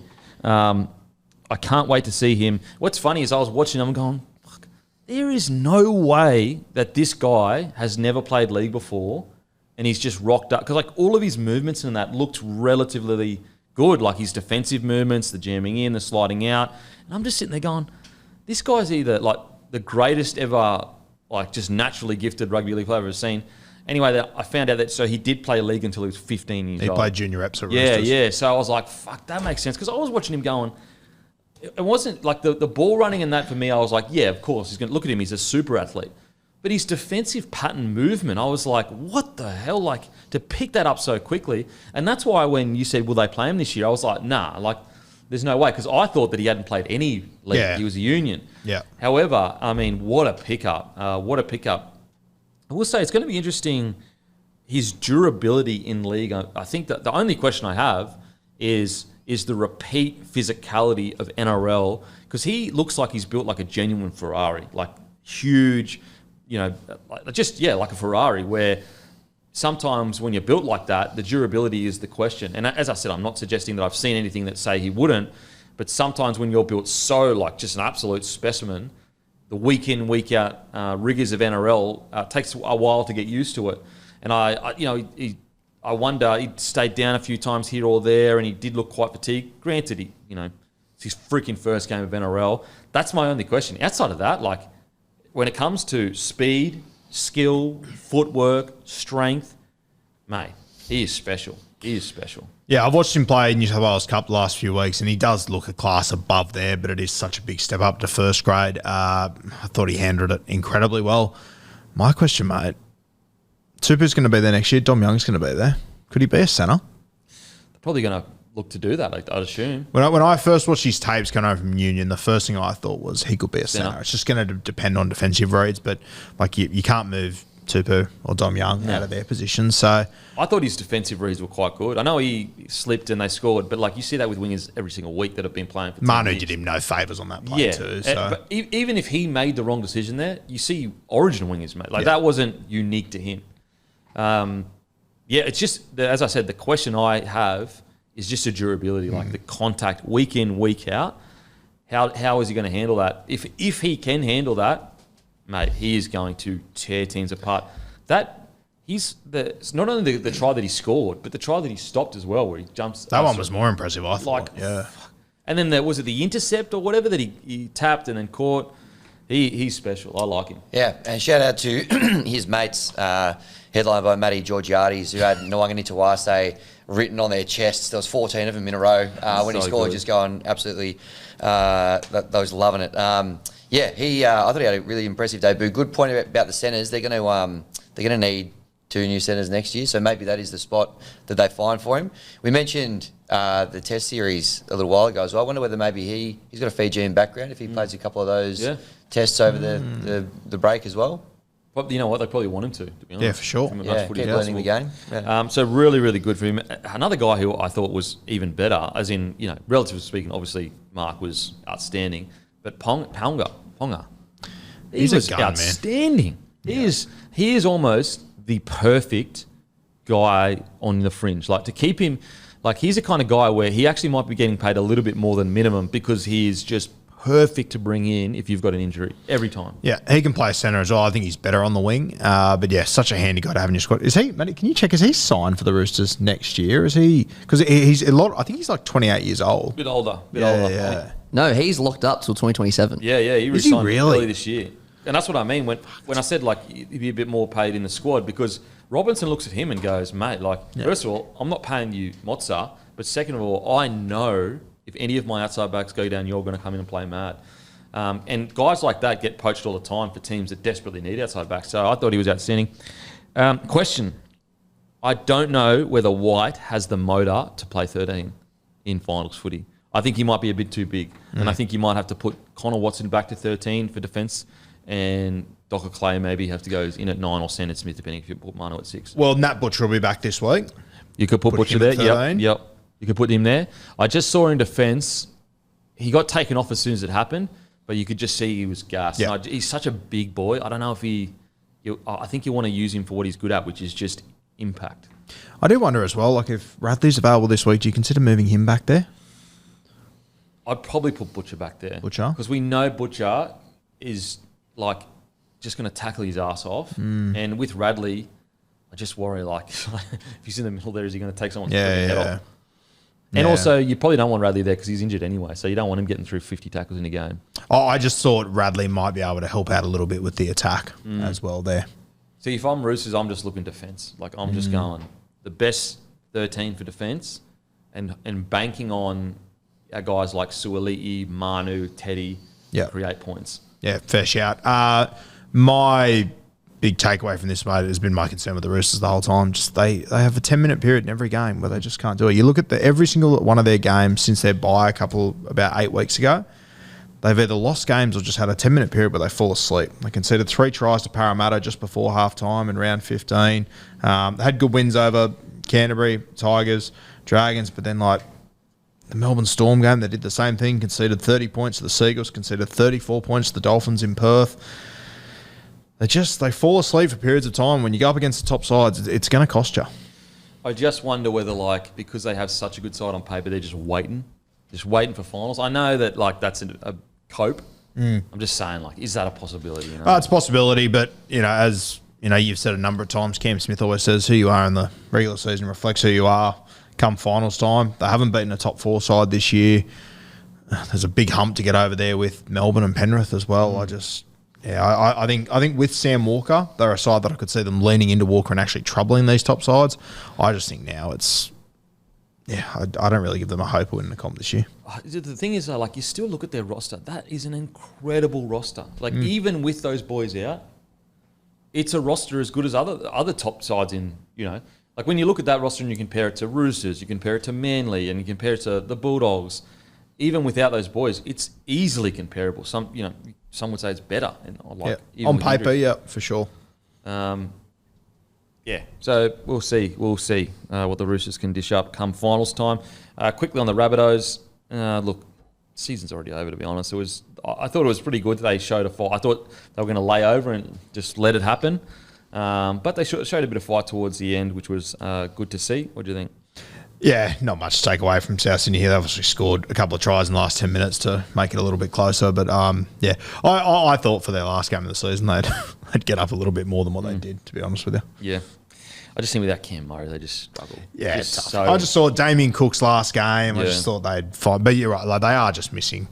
I think because they haven't had them all year, guys like Campbell Graham, you forget, like Totola's out as well. He's their best middle.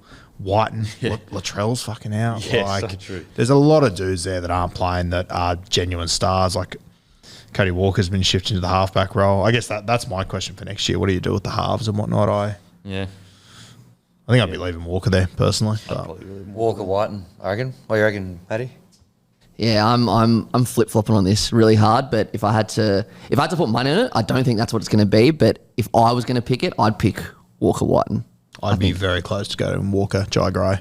Isn't there a 6 or something that we were talking about the other week? Not the Pommy boy coming over. So Humphreys is coming from Humphreys, that's Manly. Right. Yeah, I wonder whether you get Humphreys in there and you put Campbell and White now. I personally think Humphreys could be the perfect 14 just to start the year, just because he can cover a bit. But yeah, I'm not too sure because I think you said it, Dan, a few weeks ago, and that's the first time I kind of thought, oh yeah, maybe that's right. Is that they're not going to pay this English guy $700,000 and playing reserve grade, if that's the figure. Yeah. So I think they'll probably give him a chance. Like that signing for me, I just don't understand. Puzzling.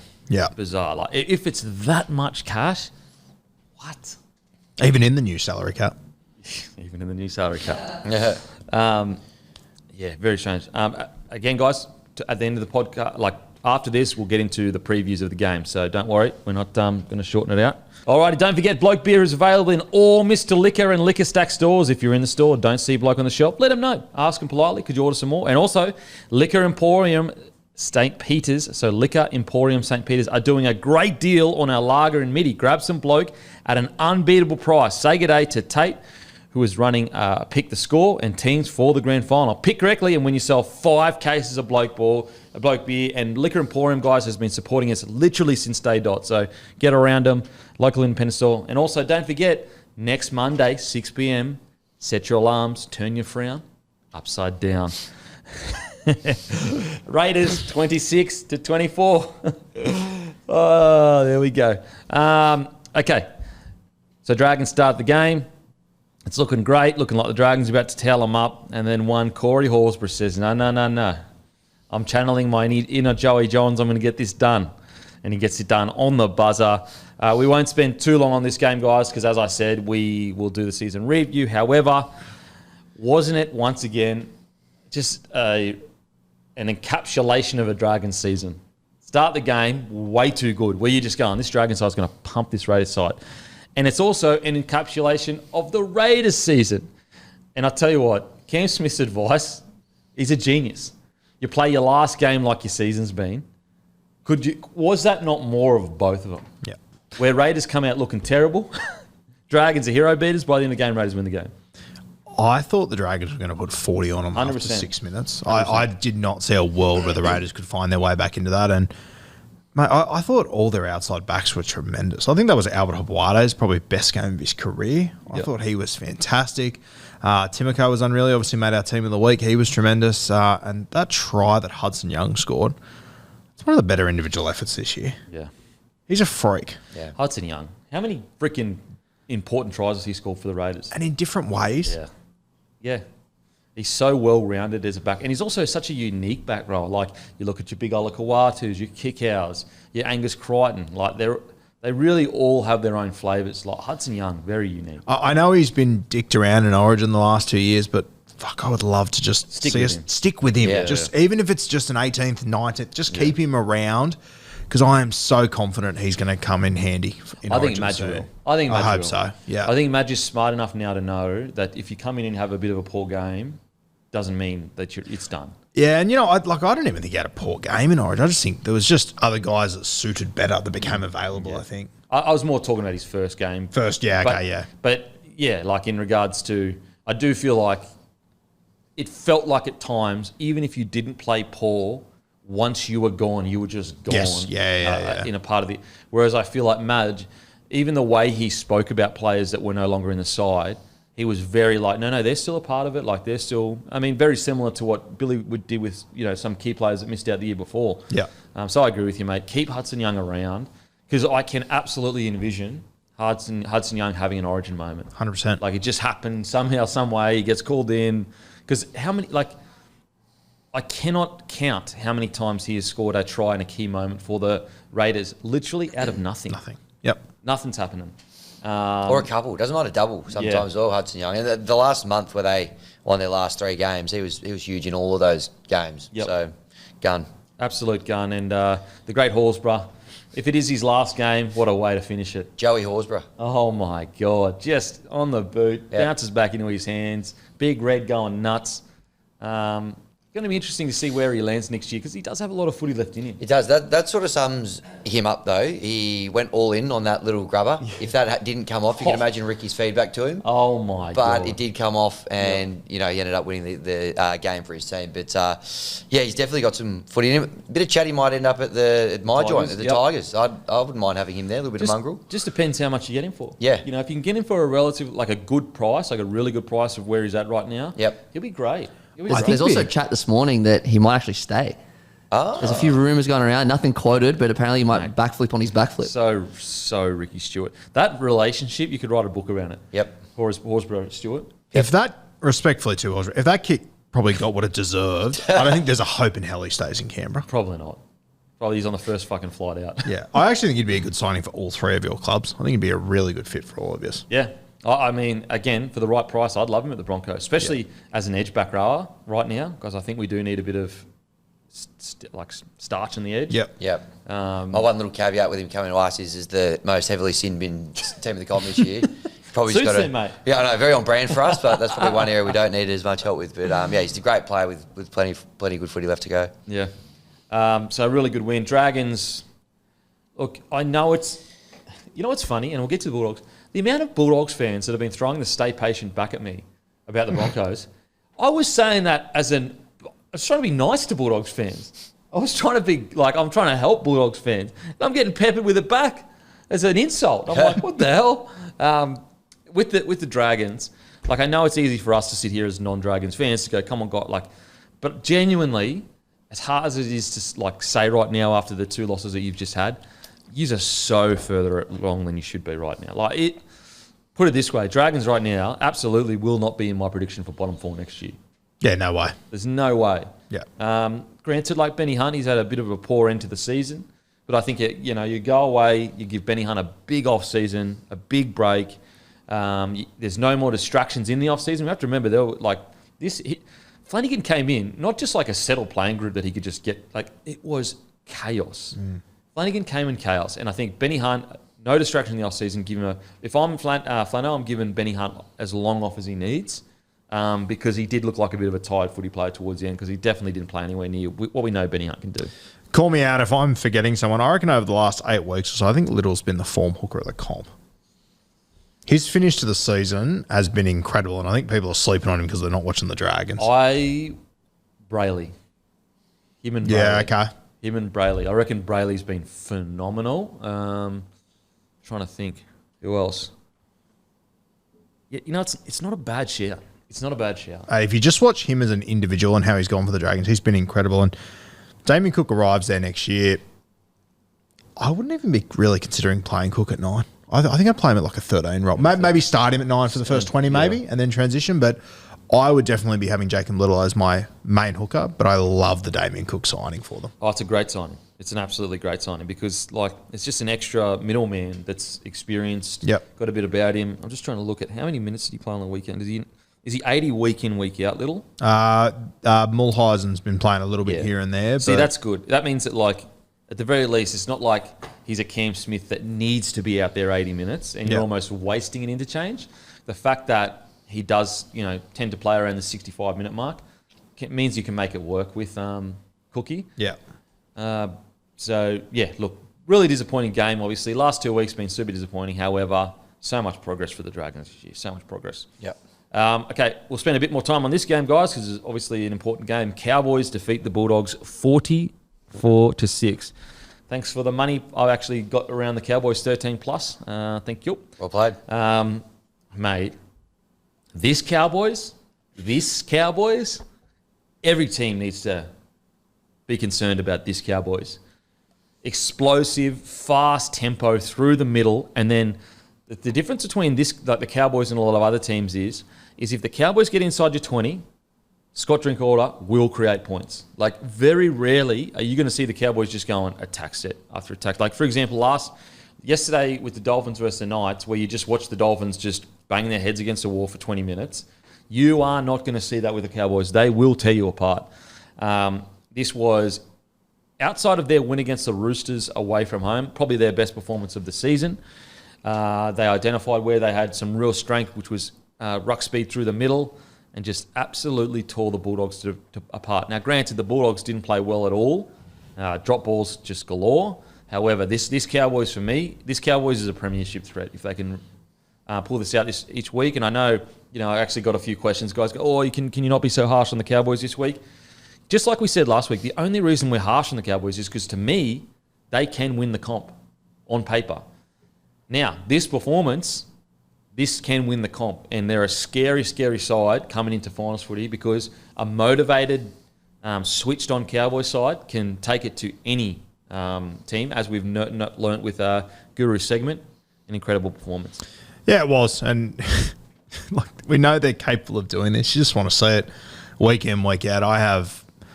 it's a great win. I have little to no confidence that they can do it 4 weeks in a row, though. And that's my big concern with the Cowboys. It has been all year.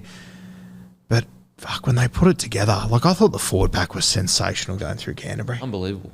And on their day, they are just so good. You're starting to see Taumalolo play some of his better footy as well. So many positives there.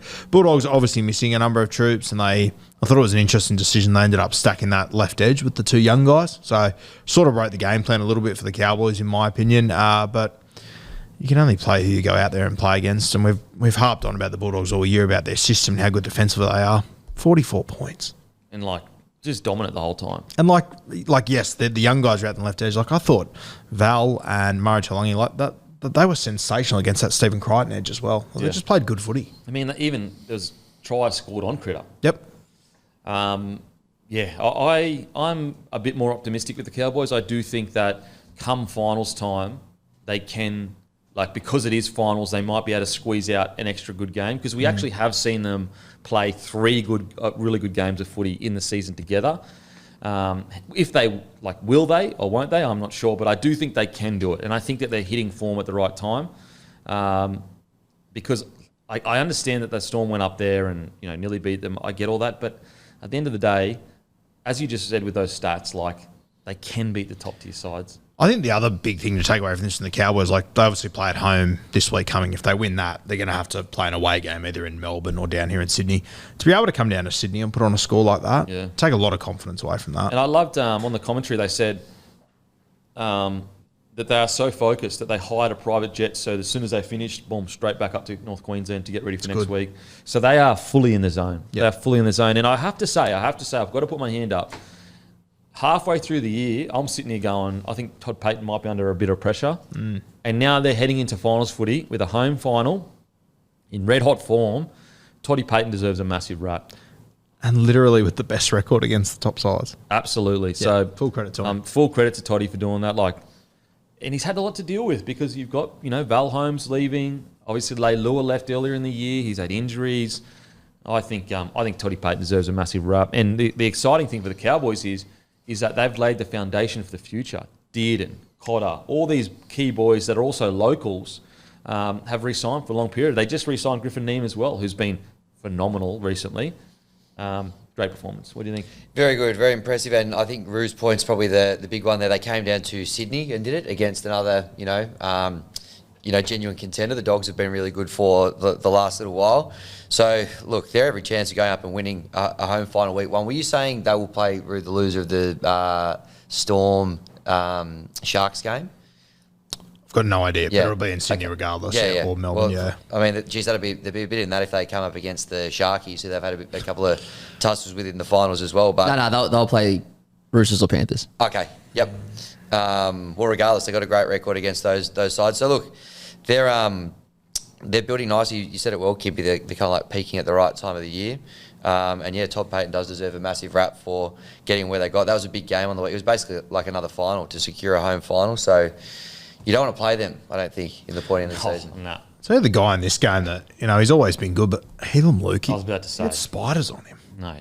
Friggin' 4 line breaks or something. Unbelievable. They just couldn't, every time he got the ball, they couldn't handle it. And that's what's scary about this side, is like, if Nanai and Lukey can hit form, good luck. Yep. Like, good luck. Like, tell me another edge pairing like Nanai and Lukey if they hit form. And that's where they're one of those sides that even if you defend them well, they can score. They can score 5 tries off kicks. It's like, they can go Helam Lukey, they can go Nanai, they've got Felt, Tuolangi. Like, it's a red-hot side. That forward pack, that's the game plan now for the Cowboys. Keep it really simple, keep it tight around the ruck, and just hard running in behind the ruck. Like, that's all they need to do, and they'll win field position. To the Bulldogs, I basically, I've been saying for a few weeks now, I just think it's a year early for them. And I just think that as intensity has lifted towards finals footy, it's just been a little bit hard for them to go with other teams. However, if they come out this week and just go boom, then like that's a possibility. That's a possibility. I just think that they've gotten to this point of the year and they're starting to tire out. It's becoming a little bit much. Look, they play Manly. No, they play. Who do they play? Knights. No, Manly. Manly. Yep. They play Manly. Now, if the Bulldogs catch Manly on a bad day where they're spreading the ball, dropping it all the time, then they might be able to sneak past them. If Bulldogs were to play maybe someone else in that top six, I'd be like, I don't know. However, I just feel like they've progressed so far, so quickly. I think they might just be running out of steam a little bit towards the end of the year. Manly are outsiders in that game. Yeah, we'll get to Manly because I got some questions around Manly as well. Big time, yeah. I hope not. It was something I feared last week, and I just was hoping it wasn't true. But I kind of wonder if the arse has fallen out a little bit now. Not only 2 losses, like I wouldn't be overly concerned with losses. It's just the way they've lost. Like they hadn't conceded 30 points in 25 weeks of footy, and then they go 30 into a 44. And also, just like they drop balls and that. Like, Yeah, just that's fatigue. That's tired. I really think, and also I just think that in regards to as you're heading into finals footy, like when Manly came to the Bulldogs and played them, that was a finals game for Manly. And it was also Bulldogs. You could tell by the intensity. When Cowboys came down and played them, that was a finals game. And Bulldogs just didn't have the... I don't know if they had got the cattle yet to go to that next level. However, next year, they probably will have the cattle to go, Yeah. the next level, because everyone will be a year better. I think they've got the potential to be able to win 1 finals game. 2, I think, is maybe a stretch too far. Yeah, I don't think they'll make a prelim. If they do... If they make a prelim, it'll be one of the greatest seasons of all time. Yeah, I guess the one thing you could say for Canterbury is that next week they'll get Cherry back, they'll get Burton back, might get Fox back, chuck a Skelton or something. Like they were missing a lot of troops there, but I just think it's a long season and it's starting to take its toll. And I just think the Manly side with the key players although they've got some questions themselves, Tommy comes back in their side. DC, we know what he knows how to win finals matches. If Turbo plays, I think $2 is unreal value for Manly. I tell you what, though, I would love nothing more than the Bulldogs to go on a bit of a run here and just upset a few teams. Good for the game. And look, you know what? To be fair, we've been very generous with other coaches saying maybe they're intentionally, increasing their volume so that once they do hit finals, they taper off. We could be seeing that with the Bulldogs, where Serraldo is looking at these 2 games going, all right, I'm going to increase volume and then I'm going to taper right off so that when we hit finals that first week, we are springing into... Because Serraldo has... the players may not have that much experience in finals footy outside of a few of them. We know Serraldo does as a coach. So he might be just prepping them. Wayne Bennett always gets all this credit of they had a bit of a quiet month and then picking the right time to peak again. Who knows? Serraldo could be doing that right now. If that is the case... it's not beyond possibility for me with Serraldo. Yeah, for sure. And I mean, you have a look at the way that he used his bench and everything over the weekend. Like he took Josh Curran off after 30 minutes and normally he comes back on for a big second stint. He didn't bother. Yep. Kickout came off early as well. I know the game was done, but he came off early. Yeah. But I think that's a sign of, okay, we're all eggs in next week. Yep. Yeah. I hope they do. I really hope they do for Doggies fans. And it's similar-ish to the Dragons situation, Doggies fans. Like, if you do go out in the first week, enjoy the year. It's been incredible. Don't allow that last game or even the last 3 games to dull what has been such an amazing year. I'll tell you who has been massive for them, Kurt Mann. I can't believe him. Like, I knew he'd be big, but I think it's one of the main storylines of Canterbury this year. The timing of that injury. Yeah. And I think, I don't know whether he did it resting, I'm not sure, but the Hutchinson, instead of putting Hayward at 6, I was a bit surprised at. I thought they would have probably tried Hayward at 6 there. Because that, unfortunately, Hutchinson just had a Barry. Yeah. And I wonder whether it's because he's going to finals with Hayward going, no, I'm going to keep Hayward in his normal position because I'm preparing for Birdo to return. So they were missing people. But yeah, the real question for me with the Bulldogs is will they perform next year? Yeah. I feel something different is building there to what we saw with other teams that have fallen outside the 8. But it is a question you have to answer. That Hutcho one was interesting. I was waiting for a late change there. I would have had Hayward. I would have probably played Jamin Salmon there before him too. Yeah. That surprised me. And I was the biggest Hutcho lover of all time in the preseason, as you'll all remember. But like that might be an indication of potentially resting players for finals, maybe. I don't know. Yeah, maybe. I don't know. But yeah, anyway, hopefully they can bounce back next week. But really, it was the Cowboys that were phenomenal. And I know Big Jimmy Graham has kind of come out and said, he's basically said because a lot of the talk has been around the size of the forward pack. He said Preston's a pretty big guy, Kikau's a pretty big guy, and heading into finals footy, it's not there's not too much to worry about in regards to the middle. I actually do. I think that they're actually size-wise, you saw the Cowboys and you saw Manly really knock down the front door with them. Yep. But we'll see. I'm happy. You know what? I wouldn't love nothing more. We come in next week and Bulldogs have bashed the shit out of a forward pack and we go, you know what? I was wrong. I was wrong. Well, the stage is set for that. Oh, absolutely Yeah. it is. The Dogs of War. Could you imagine? So good. Alrighty, on to the next game. Penrith beat Titans. And just a reminder, guys, we're going to preview the finals matches. That's why we're moving really quickly through these games. And don't forget, next week, Monday, 6 p.m., we're going to turn your frown upside down, hopefully. Penrith defeat the Titans 18-12. What a bizarre game, the Titans. Like, okay, in literally the last game where you would go, oh, the Titans are going to play some good footy. They go, no, we're actually going to play some decent footy here. Panthers, look, every time I felt like they might be running out of steam, they proved me wrong. But I have to be honest with how I feel. I do think they look like a team that is just, they've done so much over such a short period of time. They do look tired. As they should. As they absolutely 100%. should. This is not a negative, like, I'm not not at all. This is purely, they look like a side that's actually human for once. Yeah, for sure.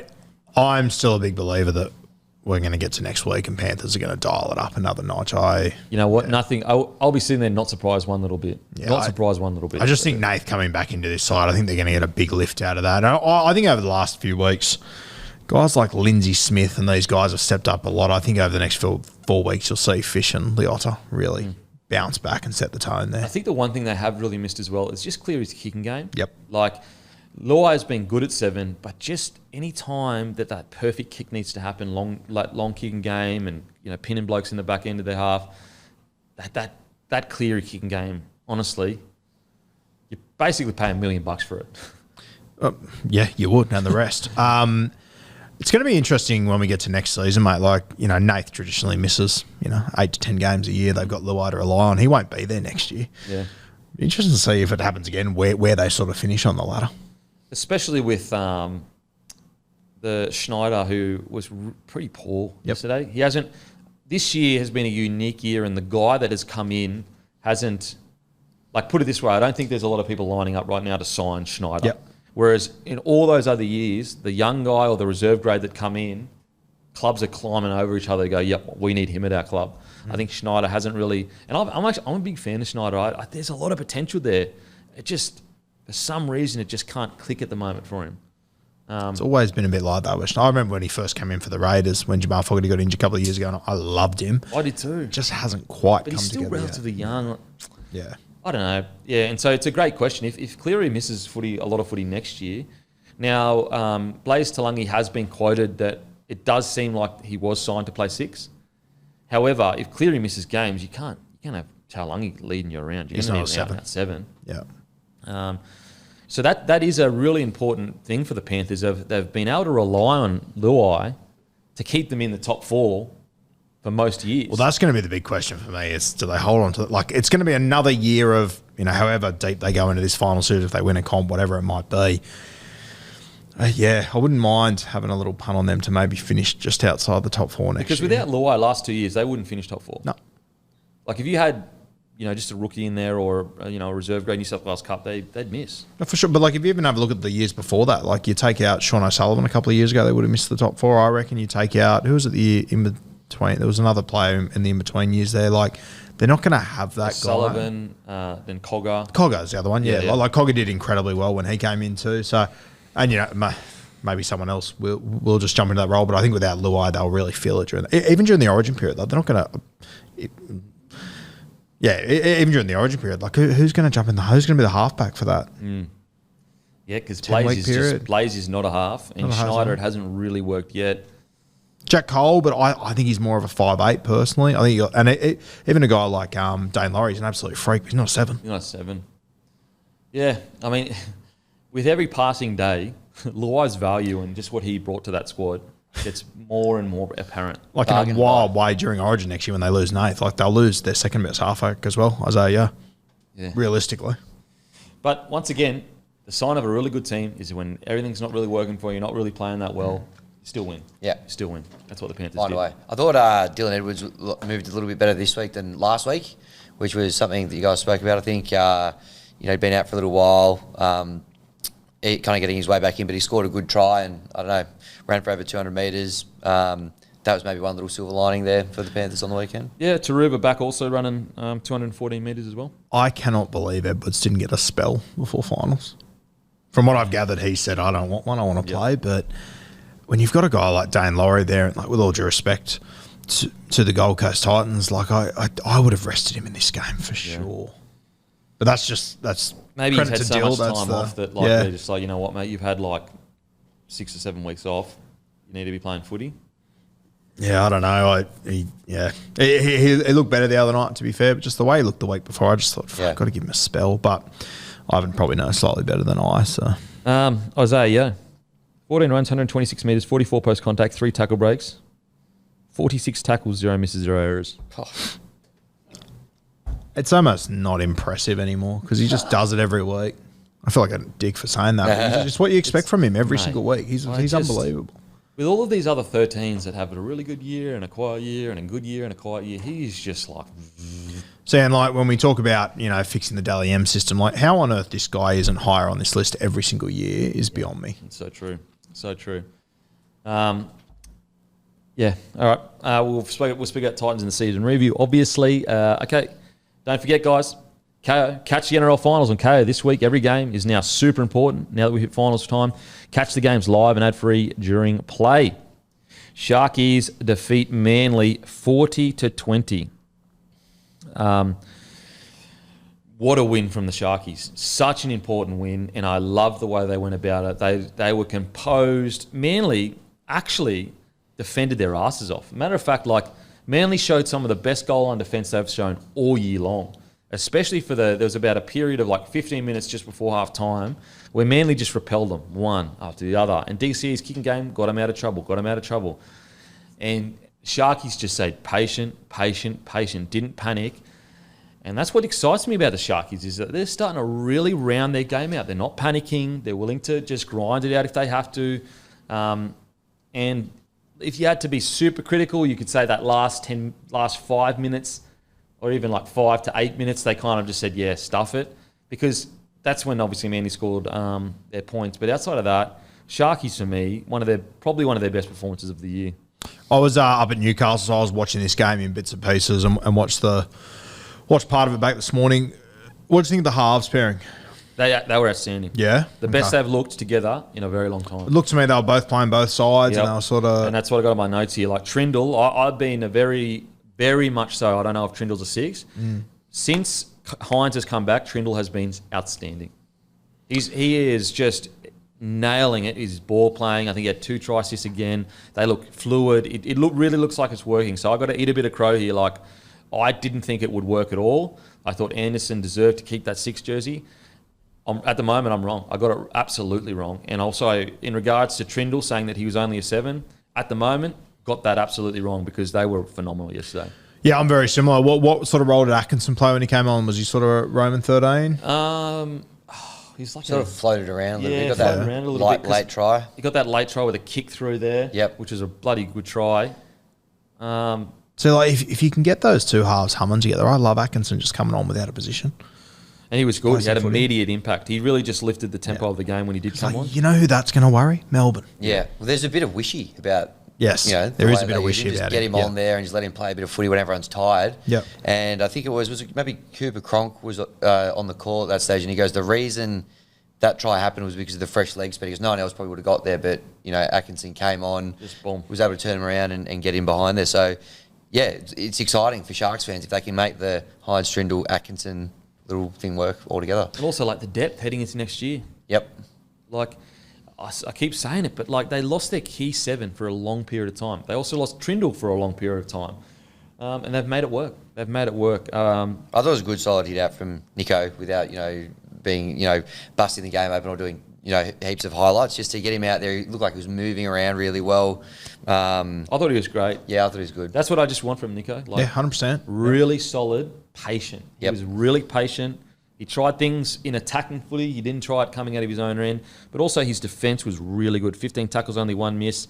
Look, I'm such a fan of Nico. Everyone knows that. I'm stoked that he come back and killed it. But once again, you got Trindle with 2 try assists. I've got to talk about it, though. The obstruction on Ramian. And I know it didn't matter in the end or whatever, but like, what was Ramian supposed to do? So basically what happens is that Ramian goes through a line. He goes through the line. He keeps running. They make a line break on the wing. He keeps running, tracking the ball. Then the cover defence comes across and they can't get across to make the tackle.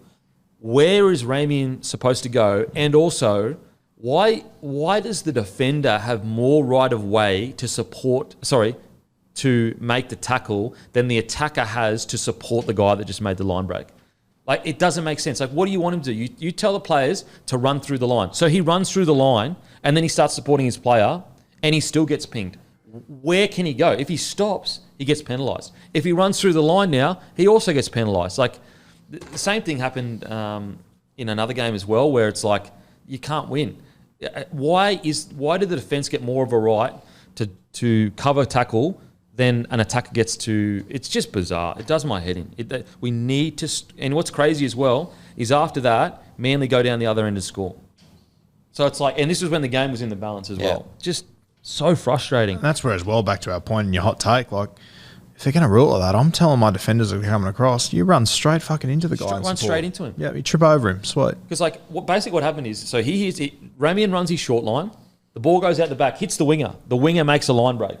And so obviously Ramian is continuing to trail. And Travojevic runs into the back of him and Ramian gets done. And then on top of that, Hines is basically saying that to him. He's like, where do you want him to go? Like, he's supporting the line break and then he gets it done for descent and they get 10 more metres. Wasn't it not that long ago that there was a try given even though a ref accidentally tripped? Was it Ezra Mam? Yeah, ref tripped him. Yeah. And that was play on, but yeah, that's bizarre. Bizarre. And Jerome Hughes missed a game for running into a ref as well. God. Will Kennedy as well. Imagine if that cost him a medallion. If he had missed 2 games. Nearly did. I thought Manly's attacking game was first class in the first 20. Actually, we'll get to Manly soon because I've got some insights that I think that stood out to me. So I'm really torn with Manly because they showed a lot of good defence, but for me, the Sharkies, really patient, really high tempo footy. They looked outstanding. I was so happy to see Britt Nikora have those 2 moments yesterday where I think, once again, he doesn't play Origin and stuff, so I think people sometimes sleep on just how talented this guy is. But him and Teague Wilton, we've said it before, I think as far as edge-back rowers, they run the 2 best lines in the game, just about. Yep. Nikora has just been outstanding this year, especially the back end. I wish he could play Origin. I'd love to see him in there. Would love to see him in Origin. Yeah. Mate, he was outstanding. He's been a real difference this year. Like, he reminds me of, I know he's a very different body shape and a very different player as well, but early Boyd Cordner. Because people forget, Boyd Cordner used to be a weapon in attack. Like, he used to be the go-to with the short lines on people's try lines. And then eventually he had to evolve into a leader that did all the tough stuff. Nikora, he is a weapon in attack. Super, super damaging.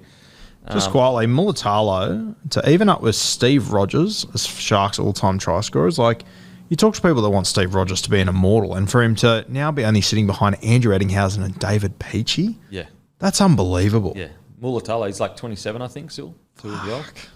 So really, really good performance by the Sharkies. I absolutely loved it. Hazelton was phenomenal.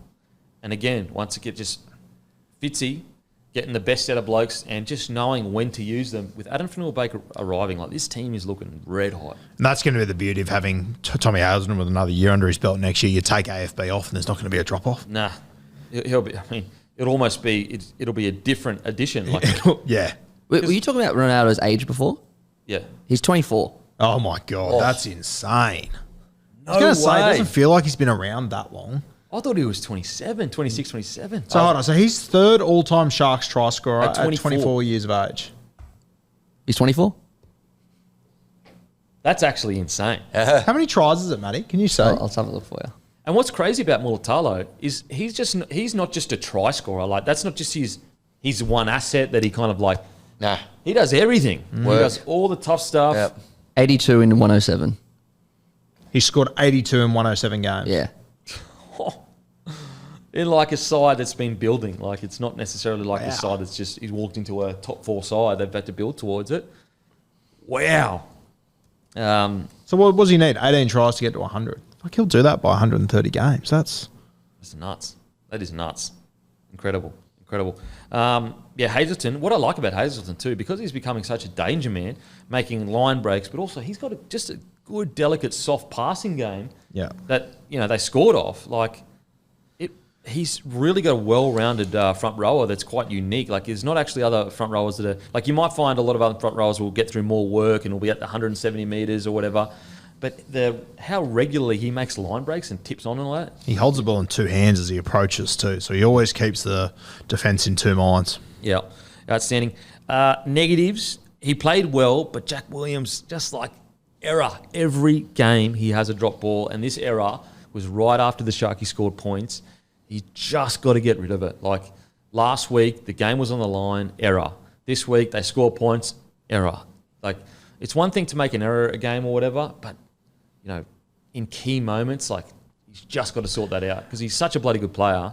But geez, it can hurt. That, like, things like that, making an error after points are like that can swing momentum massively. 8 weeks ago, I would have told you he's got it out of his game. Yeah, and it's just started to creep back in again. I love the Sharks' defensive structures. I thought they've really worked on that. Like, to think that a year ago or a bit longer, we were sitting here going, their edge defense is like diabolical. Now, their edge defense is, geez, they've worked on it. Like, knowing when to shoot out at the ball player, but then the guys come in and slide behind. Like, it was a really bloody good game from the Sharkies. They're looking fantastic. Now, on to Manly. The takeaways I have from Manly, and look, this might sound really obvious, like, of course, but like I wrote down here, Manly's problem is if you can handle their big boppers first 20, usually you'll win field position and then you'll hold it because they don't have many answers outside of DC's kicking game. The other answer is they start spinning out of their own end, but that's risky. So if it doesn't work, they're screwed. And we actually saw Garrick get dragged out, a couple errors here or there. And so I went back and I was like, I got this feeling about this first 20 with Manly. Their last 3 games, they score most of their points in that first 20 minutes. And so basically, like, if you can just hold them out for 20 or at least just stay with them for 20 minutes, after that, they just not fall apart, but, actually fall apart. Like, they really do. That first 20 minutes, it's almost vital to them. And my concern for them is if they get into finals footy and in just one game they don't get that first 20 right, they're not a side that has proven that in the back end of games that they can just pull it together, at the very least recently. It's a really good point because, like, you look back, like, just myself thinking about it, like, there's just been games where teams just haven't been able to go with Taranto Paseka and Nathan Brown. And they're coming off the back fence and they're just ripping and tearing. And teams just haven't been able to go with them at all. And it always surprised me because I'm like, fuck, on paper, I don't think it's the greatest pack in the comp. Like, I don't know if it's in the top 5 for me. So, come finals time, that could prove very costly. Yeah, because they are, like, their first 20 is super hard to go with. They're high energy, they're in your face, they're aggressive. And the Sharkies, like, you could hear the commentators going, geez, like, man, I haven't seen Manly this aggressive. And the Sharkies just kept fucking turning up, hung with them. Matter of fact, hung with them for the first 20, and then the last 20 and a half, Manly then had great goal line defence, but then they come back in the second half and they just broke them. They just absolutely broke them. On top of that, I reckon Olakau'atu's carrying a shoulder injury because his defence was not great. I'm a bit worried about Olakau'atu heading into final series with a shoulder injury because, this is just like, guys, pure speculation, but some of the misses were very uncharacteristic of Olakau'atu, and there were 2 that led to tries. One was like pretty bad where it looked, he just didn't make contact. The other one he kind of fell off, which wasn't really him to blame, but he probably could have tied in a little bit more. So defensively with Olakau'atu, I just worry, is he carrying a bit of injury? In attack, he's one of the best players in the competition. Just defensively, I had a few questions. It's going to be crucial this week. Him obviously defending on that right edge. That's Matty Burton's edge for the Canterbury Bulldogs. Billy Army kick out. Bronze Cherry. That battle. Oof. Yep, cracker battle. That's the questions I have with Manly is just that first 20. But if you're looking at it glass half full, what I did like from the game is they defended their line for 15 minutes. And usually Manly are like, as soon as you get down there, it's a try. Yeah. So if you focus on the positive, that was a positive for me. Yep. Agree. Yep. But anyway, we'll get to the preview. But yeah, this was all Sharkies for me. It was all Sharkies. Okay, Knights v Dolphins. We'll talk about probably the biggest call from the thing. So the obstruction try, the Dolphins got taken away from them. I've been harping on it all year, and it has come true at a crucial time in this season. We have to sort this obstruction rule out because you got to the end of the year, and it doesn't necessarily mean that the Dolphins would have gone on and won it. And Wayne Bennett even came out and he said, look, it was a bloody good game. I'm not saying we would have won it at all. Both teams went out there and left their hearts on the field, and I'm proud of that. However, it's just a thing that we just cannot get right. No matter how much bunkers and money or whatever, we can't get it right. Wayne Bennett has gone as far to say is get rid of the bunker. And so on that obstruction call, what I don't understand is how the bunker doesn't understand is he runs a short line on the defender's inside shoulder, Cogger's inside shoulder. Cogger tracks him in, makes the decision to go in, then gets caught in no man's land, and basically the line runner lands on the outside shoulder of the guy inside Cogger. And the bunker says, the attacking player has landed on the outside shoulder of the defender inside Cogger, therefore it's an obstruction. No, he's landed on the inside shoulder of Cogger. There's no space inside. Like, he has no hole to run through because they're so close. At some point, in especially those situations, if the three-man makes a decision to go in, it shouldn't matter if he runs into the man inside him. It should just be a ruling on, did he go in on the inside shoulder of that three-man in? If he obstructs guys further in field, it shouldn't matter. He's not going to get there. Like in usual cases, he's not going to get there. In this case, he did get there to make the tackle. He was delayed for like half a second. But the thing is like, where can the attacking player run? If there is no hole in the line to run through, why does the defense get the right of saying we're going to create no space for you to run through, but the attack is not allowed to run its line? Are we going to get to the point where you're no longer allowed to run short lines because defenders are just standing right beside each other?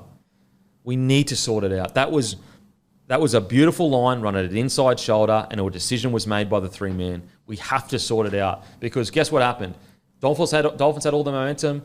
Then the Knights went up there. They ended up scoring, got all the momentum back, and then the rest is history. And I think we kind of are at that point already. I think if you ever look at the way the Roosters defend, the way that how tight they're always putting Luke Keary to Angus Crichton, they're banking on that. There's no hole to run through. There's no hole to run through. So what do you do? Like, what do you do as an attacking player? Yeah. You're telling these guys to run through the line, but they can't. They'll get in trouble for running through the line. So what do they do? We have to sort this obstruction out. Like, it is just getting... It's ruining attack. Like, if there's no hole to run through you, then you're just done. Mate, I was standing on the hill with 98% Newcastle Knights fans, and this went upstairs, and when the decision came in, they didn't cheer. They all looked at each other and went, what the fuck? It's just like bizarre. It was, especially when the three-man makes a decision. Makes a decision. I would understand if Cogger kept his shape, didn't bite on the inside man and kept going out. That's when I could understand and go, I guess, even though whatever. But this is like he made a decision. You can see it. It's clear as day. And also on field, the ref thought it was fine. Try, all good. So got to sort that out. Again, it's not to suggest that that's why the Knights won the game at all. It was a bloody tight game and all that stuff. But it's just one of those things where we've been harping on it all year, and a team has had a huge moment in a huge game, and it's affected their ability to have a fair crack at winning the game. Outside of that, look, Knights, it was the KP show. Yes, a few balls here or there went to ground early on the game. Oh, there was one early and there was one a bit later. But once again, the key to the Newcastle Knights is KP gets his hands on the ball. That second try he set up.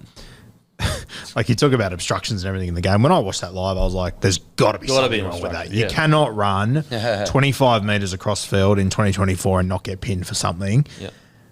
But the beauty of what KP does is that everyone just freezes around him. Like, like all the opposition freezes, and all of his attacking players just sort of go, okay, just get the fuck out of his way, let him do his thing. As I said at the start of the show, mate, the whole stadium, they all stand up when he gets the ball. Yeah. Whether he's in good ball, bad ball, it doesn't matter. The whole place just erupts as soon as he gets it. I thought it was an incredible performance by him. Man, I thought the other fullback was unbelievable too, Trey Fuller. Yep.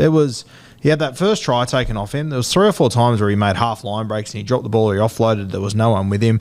I think he made 14 tackle breaks in that game. He beats the first contact every time, Trey Fuller. Yeah. He's so good. They've got a tough decision to make next year about whether you... Watching this game at the pub with my mate, I sort of said, feels like you've just got to find a way to get him and the Hammer both in the team. Like, they're a more dangerous team when they're both out there. So maybe you have got to just cop it, throw Hammer at centre. As you said before, Hammer and Herbie, not a terrible centres pairing. And then have Trey Fuller at the back. Because, every time he touched it yesterday, something was happening. I like it. Like they peppered him all day too, and he went up and he came down with the ball every time. I'd be doing it, I think, playing Hammer at centre, but giving him a licence to sort of roam around. And I think Trey's too good to not have in your footy side. I'm with you. Well, I just think that as well, like he'll take 25 to 30 hit-ups in the game. And I think with Hammer, unfortunately, he's just not that type of player. Like, you might find a game once a month where he's taking 25 runs or whatever, but usually if he's a Ferrari. He's a Ferrari. He's there to score points. He's there to do, to break games apart, but he's not there to take a million hit-ups. And I just think that Trey Fuller, he suits what the Dolphins are more at fullback, because what are they? They're a grindy, gritty side that's going to complete their sets, get through their work. And also, the good thing about having Hammer at centre with that license to roam is he gets what he wants, which is that Ferrari of like, I'm only coming in when I'm going to, do something incredible. And he isn't forced to do all the shit work, because the thing is, you don't want Hammer getting bashed up for the next 5 years of his career, because then he's going to lose everything that's great about him. You keep him out in the centres, you're probably going to add 2 or 3 years onto his bloody career as a high-end, high-speed player. So I don't mind it either. And on top of all that, defensively, he's friggin' unbelievable. There's a moment, because I was standing behind the in goals and I was watching, there's a moment where he got the ball. It was on first, second tackle. He was taking a hit up and he looked up and he had a centre and a back rower in front of him. And he stepped off his left foot to get away from them and he just went straight at the middles. He is just tough as nails, Trey Fuller. And the amount of pressure, like the kick chase that Tyson Frizzell put on him yesterday, and he just showed up every single time. Yeah, he is one of his best attributes is bravery. Yeah, 100%. Like if Rugby League Live was back, he'd be getting 100 out of 100 for bloody bravery. Because that's like, if he wasn't that brave and that tough, he'd be getting ragdolled every run. Yep. But because he runs with everything he's got, he's hard to take down. So with the Dolphins, look, really successful year. I have to say though, and this is hindsight, and who knows, maybe in defence he would have struggled, I'm not sure. I really felt they missed Katoa squaring up the line in attack. Like the amount of times they attacked the Knights line and it didn't look dangerous. There were no extra numbers. O'Sullivan just has a tendency sometimes to just go across the field. And I did think that they really missed Katoa's ability to create extra space on the edges. It was something that really frustrated me with Sean O'Sullivan yesterday. Yeah. Going side just diagonally all the time. He just kept running them out of room. And I'd love to hear Wayne explain the thinking there. With Katoa, I didn't think he was that bad. Like, had a couple quiet games, but I didn't think Sean O'Sullivan was that good to take his spot. Mate, what was it, a month ago? Isaiah absolutely carved up the Panthers' edge. Yeah. By doing exactly that. Yeah. Squaring up the line. And so I've genuinely, as I said, I don't know, like maybe if Katoa's on the field, I don't know, he misses they score points in him. I don't know. What I do know, if Katoa's on the field with that much field position, I reckon Dolphins score a couple of tries. And you know what? If it is a defensive thing, with all due respect to Jake Avrillo and Sean O'Sullivan, Dill Brown's out there. Yeah. Bit strange to be honest. I understand the one-off for the Broncos game. Yep. But just to drop him, I even thought it was bizarre Cody Nicarimo, but didn't start this game. That's what I mean. Like to go into a finals game with Sean O'Sullivan, Averillo, who haven't played any footy together really. Like, is that the whole thing? Are they just hard to prepare for because you don't know what you're going to get? Like, I don't know. I can't really put anything else on it. Yeah. And the problem is like it worked against the Broncos, but like fuck, anything would have worked against the Broncos if we're being honest. Whereas the Knights, like they just in attack, like as I said, in attack, the Dolphins just had nothing. Yeah. Like the amount of times Hammer got the ball, and it was a one-on-one battle with Dan Gagai. But what you really want, you want Hammer with an extra space outside Dan Gagai, if you know what I mean. Like, but he was getting the ball basically like Dan Gagai was standing right there, and he was just trying to beat him each time. And eventually, after a million chances, he did beat him. But you want to be creating so much space that the winger is basically having to jam in on the Hammer, and you just didn't really see it that often. And it's in hindsight, and we're all high on the Wayne Bennett changes last week. So I'm not sitting here pretending like, I was super loud about it heading into this week, but it is something worth mentioning in my opinion. Going to give my weekly wrap to Max Plath as well. It's like a Plath. It's like there's two of him on the field every week. So good. The amount of times he just showed up in half opportunities there. He made 54 tackles, played the 80 minutes, 110 run meters. I wish he was a New South Welshman. I wish so much. Onto the Knights. What I love about the Knights season, it hasn't been pretty. They've been missing KP for a lot of it. They've had a million different halves pairings. But isn't that just so Steel City? Like, just finding a way to make the 8. They've now made the 8 4 out of 5 seasons. And granted, it's a bit of a drop down from last year and all that kind of stuff. But, look, I think it's a pass mark for the Knights. I really do. I think that at times the Knights can be their own worst enemy with the chopping and the changing. But at the same time, they're in the 8. They won a game they needed to win. They got the job done. Wasn't pretty. And they're doing it all whilst, players are getting tapped on the shoulder and saying, you can move on. I thought it was a bloody good win. I really did. And I think that they deserve a bit of a rap. I've been pretty critical of the Knights this year and looked at them and found them a bit uninspiring. But at the end of the day, they got the job done. It's that simple. They're making finals footy. I don't care who you are, whether you're Penrith, Melbourne. It's a good knock just to make the finals. Just to make the finals, especially with all the changes, with KP. Put it this way. If KP just played the whole season, they probably finish anywhere from 5th to 7th. Yeah. Yeah, I agree. Yeah, you got to also remember, they lost Dom Young. He was the leading try scorer last year. Yeah, and Fletcher Sharp looks like an absolute gun. Mate, when he picked Fletcher Sharp at wing a couple of weeks ago, I thought Adam O'Brien has lost his mind. He has been incredible on the wing. I've been so impressed with Fletch. So quick. Definitely not a dull moment, that's for sure. Get it? Sharp? Okay. No? All right.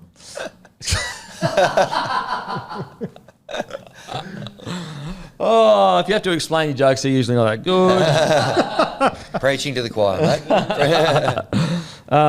So I just want to give the Knights a rap. It hasn't been pretty. You've ended up with the halves of Crossland and Gamble and Cogger and friggin', it's just been all slapped together. But they've showed ticker. They've showed what the city is all about, and that's just having a dig and fight until the end. And you know what? I'm sure a lot of people are going to count them out in this game 1, and I'll probably pick against them. But any team with KP in it can do something. And you know what? I'm sure. So who are they playing? They're playing cool little storyline. It's him going back to North Queensland. Yeah, that's right. Yeah, I guarantee you, Payton's not sitting there going, fuck, the Knights are. I guarantee you, he's sitting there going, fucking please, KP, don't do something crazy. Yeah. So count them out at your own peril. They've been gritty. They've been tough. If you actually look at their defence, I think they've got one of the better defensive records. They've definitely got better defence than the Cowboys. Let's just put it that way over the whole season. And so with KP backfiring, who knows? It's almost yin and yang, like their defence against incredible attacking of the Cowboys, but then you throw in KP. I wouldn't count them out. Last bloke I want to give a rap to, Marcia. I thought he was tremendous yesterday. Yeah. He just went at him all day. Jeez, he's a handful coming out of his own end. Their defence is better than Cowboys and Manly. Yeah, so, as I said, a lot of people are going to count the Knights out. However, you're compared, KP is hitting his straps now. So you just never know. I think, with the Cowboys up against the Cowboys. And also, who knows, Cowboys could come out and just not play well. We've seen that before as well. So I wouldn't count the Knights out. I wouldn't count the Knights out. Alrighty, boys, we're going to get into the previews for the week. But don't forget, next Monday, hopefully we'll turn your frown upside down. 6 p.m, set your alarms. And also, next week at 6 p.m, you'll have a chance to go into the draw to go on Levels Golf Day with about 20 or 30 NRL players, including the likes of DCE, Kalen Ponga if they don't make the grand final, Mitchell Moses, you name it, some of the biggest stars in rugby league. Monday, 6 p.m, set your alarms. Alrighty, let's get into a preview. Panthers v Roosters at Bluebet Stadium. Panthers beat the Roosters 22-16 in round 4. What a clash. Holy. I cannot wait to see Fisher Harris and Leota versus the big boppers of the Roosters. Here it is. The question or the negative or the knock on the Roosters has been you cannot beat the top tier sides and you get the big dog straight up. How do you see this one, Root? I like Penrith at home. They find a way to win this one. If Nath's not playing, that changes things. I think he's. I'd be in. surprised if he doesn't play. I think he's in. I think they've already said he's in. Good. Okay, sweet. Yeah, well, if Nath's in, I back. I've said it last few weeks. I just think Sam's too much of a big loss for the Sydney Roosters. Their attack was okay the other night. Against the South Sydney side that had sort of checked out. I didn't think it was fantastic, to be completely honest with you. And I just don't think they'll be able to go with how ruthless the Penrith Panthers will be. They're not going to give them much to work with. And I expect the Panthers to win this one. I think they'll blow them out. I think it'll be a 1-12 victory, but I think the Panthers get it done. I'm with you. I think they've conceded too many points in the last couple of weeks, the Roosters. Even when they've been winning, they've been letting a lot of points in. Obviously, a couple of injuries there as well. Walker out. Cheese out. They're kind of having to, test their depth a little bit. I just think the Panthers at home with Cleary coming back in are going to be too good. Yes, they've been a little bit scratchy in the last couple of weeks, but they've been finding a way to keep winning, and I think they're going to be too good. Do you think the Panthers lack an inability to completely dominate sides though through the middle is a concern playing a team like the Roosters whose forward pack is, bloody good? Mate, I lean into September has arrived and you'll see a different Panthers here. The Panthers turn it up. See, I reckon Panthers get the job done. I just think the injection of that, yes, they look a little bit tired. They don't look anywhere near as energetic as past years. However, the way I see it is that, like, if you're a Panthers player, the reality is it'd be super hard to get up for games 100% back into the season. Yep. Especially when you go, all right, we've got top 4 locked in. They definitely do look tight. Dylan Edwards doesn't look anywhere near as good. However, I do think that the shot in the arm that they need does it mean that they'll go and win 3 games on the trot? I'm not sure. I think you might see they may get to a prelim and that's when you just see the fatigue just take over and they're just like, mate, we have just been up for too long. However, just Cleary being back just for even 1 or 2 games, I think that's when you're going to see them just get right up for it because it's just a bit of a refreshener. With the Roosters, if I'm the Roosters, I'm just trying to play a power game through the middle. Like I am just trying to, Joey through the middle, Teddy through the middle, outside backs, just absolutely trying to make sure the tempo of the game is quick.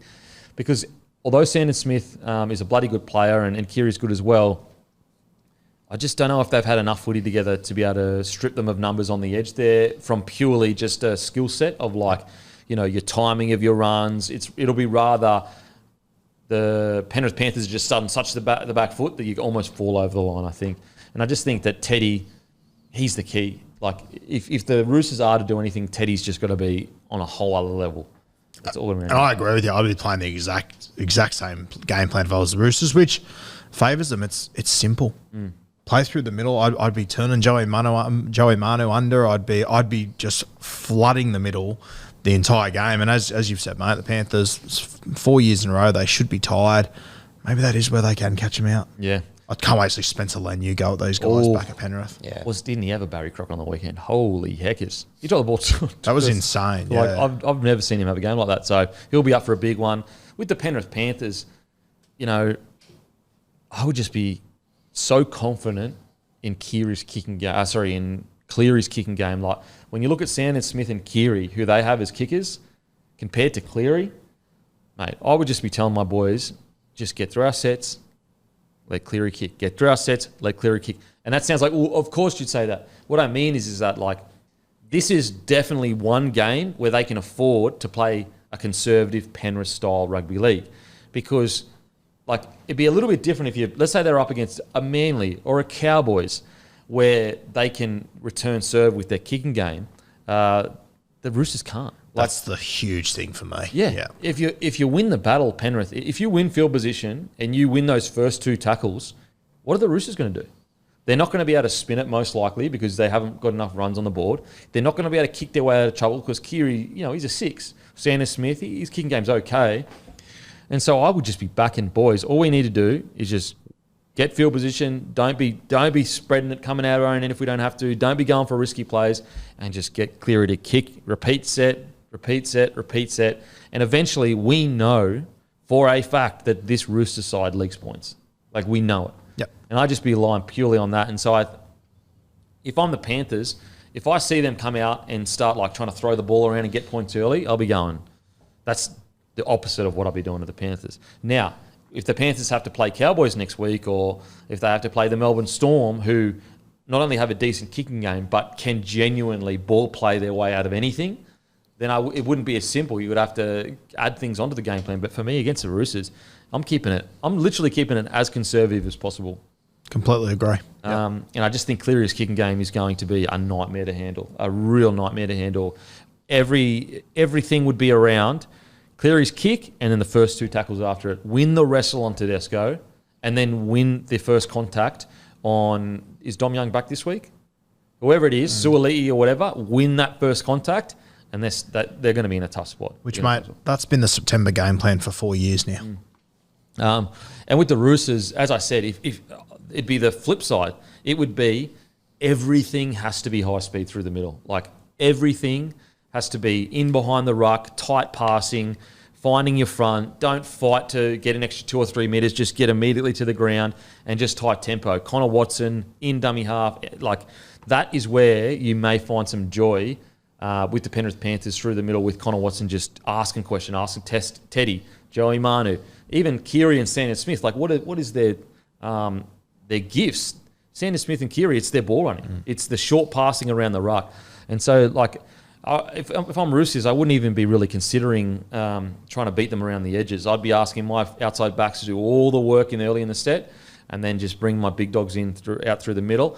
And then I'd just be almost asking my forwards in their defensive set to be shooting up off the line and just winning that first contact from a Roosters perspective. It'd be all through the middle for me for the Roosters. Yeah, I think also big game for Angus Crichton. He gets the first shot to go at Nath all game. Yeah. Big game for Angus. Jeez. Welcome back after a couple of weeks off. Angus Crichton running at all night. You just got him just waiting for you to take it to the line. Yep. Ouchie. Rust, any concerns about any sort of rust from Cleary from not being out there for a couple of weeks? Or Yeah, I you think so. Hit the ground running? Defensively, like I'd be going at him over at Luai. Yep. So if I'm going to stay down a corridor, it'd be all around Cleary. Around Cleary, getting him fatigued, getting the forwards around him fatigued. Liam Martin will probably be his edge back rower, I'd assume. Yep. I would just be, if basically when I say around the ruck, I don't mean you just stay in the middle. What I mean is that you get to a certain point in the field, and then you're just in the ruck, behind the ruck, on that tram line. So if you start your set on the right side, stay down the right side and just go in behind the ruck. So I'd be telling my fullbacks, if I'm the Roosters, is if we can get to Cleary's side and make him make the first or second tackle and just keep peppering him behind him, then just stay down that tram line. If we get to the middle, just stay down there for a period. Don't make it too fancy and like get to the middle, then spin it to an edge and then come back like a Manly or a Cowboys can do at times. But yeah, I'm picking the Panthers here. I think the injection of Cleary, I think his kicking game's going to be too much. And I just think the Roosters, I just think that they have shown that they can leak too many points. However, I think the Roosters next week in their second do or die, that could be a scary game for whoever they play because it's a do or die game. And with this side on paper, they've probably got 180-minute performance in them that just... I mean, you go back to last year against the Sharkies, they were done. They had blokes like, what, did Teddy go off or Joey Manu off? They had a million injuries and they still found a way to beat the Sharkies, and then they went down the Storm and just got beaten. And I played with grit last year. Yeah, and so I think this year they've at least got one big game in them, but we'll see. Anything else on this game? Just one more thing. Liam Martin, he was the one that was beaten by Jaden Campbell the other night, wasn't he? Oh, yeah. He'll be up for it this week. Oh, absolutely. They'd be stinging him. Okay, on to Saturday, 4:05, Storm v Sharks, Amy Park. Last time in that incredible game, Sharkies beat the Storm 25-18, and Sharkies were without Hines and I think without Trindle as well. Jeez, this is... The Sharks have been good, but I tell you what, if there is one team that's hard to plan for, it is the Melbourne Storm right now because they can kill you from anywhere on the field. You can get a good kick in, you can have a great kick chase, and then before you know it, Harry Grant and Hughes are coming at you at 100 miles an hour and you're just sitting there going, fuck, what's doing? If I'm the Sharkies, I mean, it really is, again, using that forward pack to dominate the Storm's forward pack. If there's one area that we watched them play last game where they did do that, and if there's one area where the Sharks have shined without their halves, is just their forward pack, a power game through the middle. Just a really, really strong power game through the middle. And I'd just be banking on our edge defences having the nights of their lives, because the problem with the Storm is if you try and squeeze in their forward pack, they just go, yep, sweet, long pass, we'll go at you from another angle. So if I'm the Sharks, it's the game of our lives. It is a matter of keeping it power through the middle, be patient, don't panic. If you're losing field position, don't feel like you need to do something crazy to get out of your own end. What do you boys think about this game? Interesting, this one. The Sharkies and the Melbourne Storm, as you can see, they've only played once this year. They only played each other once last year as well. It's only the third time they've played each other in 2 years. I think Melbourne win. Jeez, I reckon the Sharks get close to them. I reckon this one could be game of the week. Yeah, I reckon game of the week. Yep. I'm with you. They're definitely better than a $3.50 shot, which they currently are. But there's great battles all over the park. The wingers for both sides, they match up pretty well, get through a lot of work and can score a lot of points as well. The back rowers, I think, as well. Nikora Katoa, Blore, Teague Wilton. I think that's going to be an interesting battle there too. I think the Storm probably going to be a bit too hard to beat at home. I know the Sharks went down there and did it earlier this year, but they don't lose often down there. They're building pretty nicely, as we've touched on the Storm. I think they're going to be too good, but I don't think they're going to blow them away. I'm actually with you. I think this will be probably the game of the round. Sharkies, I think you could make the argument that their outside backs are their like that's where they have an advantage. Mm-hmm. And so coming out of your own end, I'd be challenging Ramian, Katoa, Mulatalo, Ito. Let's win the game here, boys. Like, if there is a point of difference, here is our point of difference. We've got a great power game through the middle, but we know Melbourne have great wrestle. They've got a really good way of controlling the ruck. If there's one area where we can win is our outside backs, on paper at least, can challenge these boys. Now you've got obviously Warbrick and Coates on the other, on the other side, which are bloody good. But then you look at the centres. The centres. Howarth and Meaney. Howarth is a rookie. And obviously Meaney, not necessarily Rami and Ito, a better centre pairing. Yep.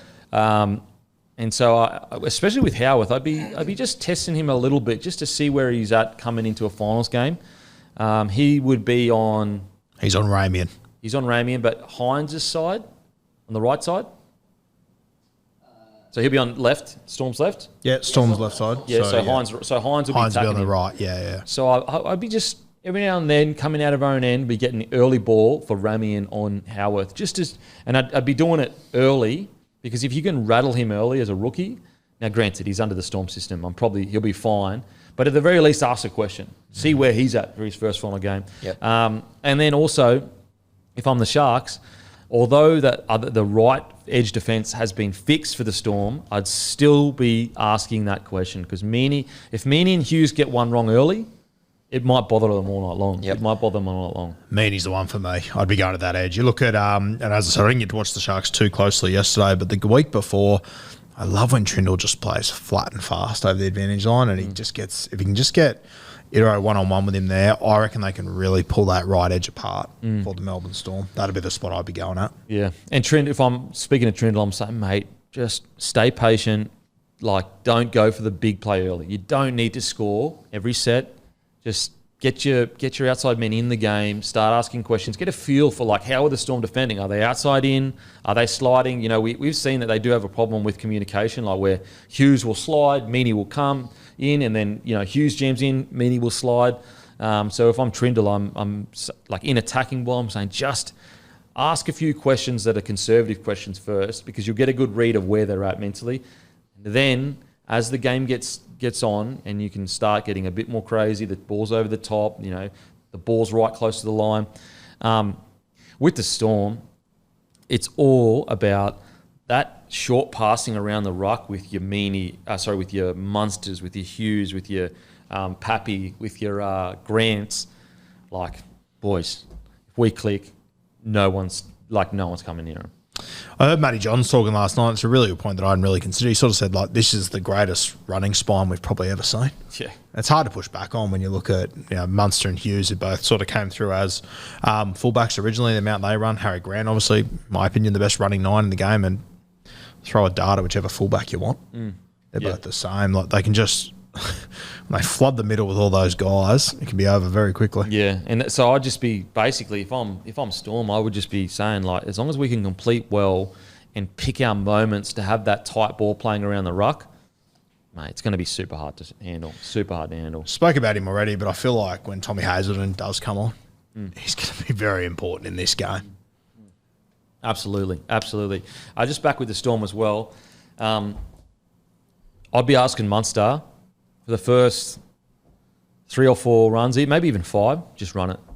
Yep. Don't ball play. Don't think about any of that. I just want you asking questions because Munster would be on the left, Hughes on the right, correct? Yep. So I would just be, if there's a way for Munster to get in Hines' head, which there's a chance he could, that's what I'd be doing. I'd just be getting Hines to second guess himself early in the game is what Munster can do, and he can do that by running the ball first. And that doesn't necessarily mean run at him. He might run at the 4-in defender, but later in the game, if you run it early, you're going to create more space for yourself later on in the game. So I'd be getting Munster to run early, especially around that Hines Nikora edge. I don't reckon Bellamy will have to tell him. Yeah. I'd like to see them. They did it a little bit last year as well. Get creative with where you put Nass. I'd like to see them get him a little bit wider. As you said, try and get in Hines' head early. I'd be putting him, using him similar to how the Warriors views AFB this year. Get him just a little bit wider off the ruck, going to those halves. Yeah. Just get Hines thinking, where is, almost like you want to get to a point in the game where he's thinking like, where is Nass? Like, do I have to worry about him? Is he setting up for a run there? So look, brilliant game. I'm going to go Storm here, but I think this is going to be a cracker. Yeah, with our Storm, but not by too much. Yeah, Storm very tight by 4 points or so. Alrighty, Cowboys v the Knights at Queensland Country Bank Stadium. Cowboys beat the Knights last game 21-20. Man, geez, if I'm Toddy Payton, I'm like, boys, please, for the love of God, just do what you did last week. Fast through the middle. Everything is fast. It is quick footwork. It's getting to your front. It is just constantly in behind the ruck. And I'm happy to keep it in the middle of the field initially. Like, until we get to their end, we don't have to worry about scoring length of the field tries, because if we just get inside their 20, we will score points. So I'm Peyton. I'm just saying, guys, super conservative, but when I say conservative, I mean fast. Like, don't be conservative as we dawdle into contact and we make sure we don't drop it. Everything is high tempo, because the Knights forward pack have shown some of the big boys not very good laterally. And I'd just be saying, boys, coming out of your own end, don't even worry about trying to have line breaks or length of the field tries. Just get into their 20 and you'll have some magic there. What do you reckon about this game? Listening to Todd Payton before their game on the weekend, he literally said, if our forwards dominate and we just go forward, we keep it simple, win this game of football. And I felt like sitting there, I had a beer in my hand going, of course. Yeah. Of course. It's been the same story since day fucking one with this mob. But they did it. They dominated the Canterbury Bulldogs there. I feel reasonably confident the Cowboys do win this. I just think they've got too much through the middle. I think yesterday afternoon would have taken quite a bit out of the Knights as well. And I just think their outside backs, there's just too much strike out there. And with Drinky up there on his home track, I'm happy to back the Cowboys in. It wouldn't surprise me if they get a reasonably big victory here. Yeah. And if I'm Toddy Payton with the Cowboys, don't get bored of it, boys. Like, if you're ahead by 12, don't go, oh, yeah, all right, let's start spinning our own end. Just be really, really patient with that simple game plan. How do you see this one, mate? Yeah, well, I was just having a quick look at their home record this year. Now, the Cowboys are beatable up there. They've lost 5 games at home this year. So if you're a Knights fan, maybe that's something you can hold on to. But I just think the way the Cowboys have gone about their last 4 or 5 games, they've basically put 40 points on the board in all of those games. I don't think the Knights have got more firepower in them than that. I think, even if they do get a few points on the board, the Cowboys will just have more in the tank and more creativity and more points in them. So at home, there's been a bit of chat about like the dew factor and stuff as well. Maybe they've got a bit more experience coping with that up there in the last couple of weeks, Saturday evening game. I think the Cowboys win this one, and I think they probably win it pretty well, like Guru said. Tough to rule out a team with Kalen Ponga in it, though, particularly back up there, where he came through playing his footy. So stage set for him to, have a big game, but I just think the Cowboys are going to be too good. Yeah. Now, for me with the Knights, I'm just saying, boys, let's make it scrappy. Let's make it ugly. Let's bring them down to the dirt. Niggle, just get in people's heads. Anytime you can get on Drinky, just something like a little elbow here or there, nothing too crazy. all their key players just make it gritty, grindy, and just a shit fight. And basically say, boys, we can win that shit. We love that shit. We are a grindy, gritty side. And I'd be selling my forwards, boys, if you do your job, we know Kalen Ponga can sort it out. So you just go out there, make it as gritty and grindy as possible, almost to the point where slowing the ruck down, making sure that they don't get too much momentum, and just a highly conservative game with KP. Because if they do that, we know the Knights can get frustrated. We know the Cowboys can get frustrated. We know they can start looking for points with huge low percentage plays. We know that they can have poor completion at times. And also we know that their defence can fall apart at times. And so, if I'm the Knights, I'm trying to make it gritty, grindy, just a shit fight, and relying on the fact that Kalen Ponga can get us points. On top of all that, I'm saying, boys, yes, the outside backs for the Cowboys, they're bloody good. They can meter eat. But so can our boys. So can Gagai. So can Bradman Best. So can Marju. So, I'm trying to make it gritty, niggly, tough, push and shove, all that shit. Just making it as just grimy as possible if I'm a Knights. Steel City footy. As grimy. The last thing you want is the Cowboys just confident, throwing the ball. And granted, I understand the rules of today don't really suit gritty, grindy footy, because if you hit someone a microsecond too late, you're getting bloody 10 in the bin. But I really think it's their only path to victory. If the Cowboys getting too confident and too pretty, they'll just tear them apart. In saying that, mate, finals are a different game. Yeah, the refs do have a tendency to relax a little bit on the Heaps whistle. have a tendency to do it. So, mate, if you want to get into a shootout with the Cowboys, pack your bags now. There's no point. No point. Yeah. I'll be putting tons of pressure on the ball players. Clifford, he's only relatively new back. I'll be asking my 3 or 4 mans in to be targeting them. So we saw in Origin with Dearden, when the New South Wales side, basically any time Dearden got the ball, they landed on him, especially in that first game. And Dearden really did struggle to adjust to it. Now, granted, by the third game, Dearden was outstanding. But there is obviously evidence if you can land on Dearden and stop his momentum, stop his running game. And I'd say the same is for Clifford. Clifford, he's only 2 or 3 games back. We're not talking about a bloke that's had a full season. So I'd be telling my 3 or 4 mans in, if you can land on him every time he gets the ball and trust our Knights slide defence to come in behind and cover you, that's when you can cut the ball off. It's almost like cutting the snake's head off before it even gets to him. So I'll be asking for a lot of pressure on their ball players. I think it is the one thing that probably hasn't been spoken about too much is obviously the change at halfback. It's been a good one so far, but that happened in round 24. They put 42 points on the Raiders that week. They then had a bye. They then got into a point-scoring shoot-off against the reserve-grade Melbourne Storm side. They then put 44 on the Bulldogs. They haven't been tested. No. They haven't been tested in the style of footy that you want to see. And as you said, if they can drag them into the gutter with them, you make the Cowboys uncomfortable very quickly. Yep. And also, if you're putting pressure on Dearden and Clifford, that means they're going to be throwing a shit pass to Drinkwater. You can't afford for the ball to get to Drinkwater and then decide to put pressure on Drinkwater, because that's what he does. That's what his bread and butter is making decisions under huge amounts of pressure. That long or short ball, he's perfect at it. And so I'd be trying to cut it off before it even gets to Drinkwater, or at the very least, making Drinkwater catch it behind him or down below the ground or up in the air. Whereas if he gets good ball, he's going to skin you eventually. I'm going Cowboys here. On to Sunday, 4:05, Bulldogs versus Manly at the Core Stadium. Manly beat the Doggies 34-22. Manly, I would just be challenging them. Boys, first 20, we know we can do that. It's 80 minutes now. It has to be 80 minutes. We can't allow, once we hit that 20-minute mark, we cannot allow to let them back into the match.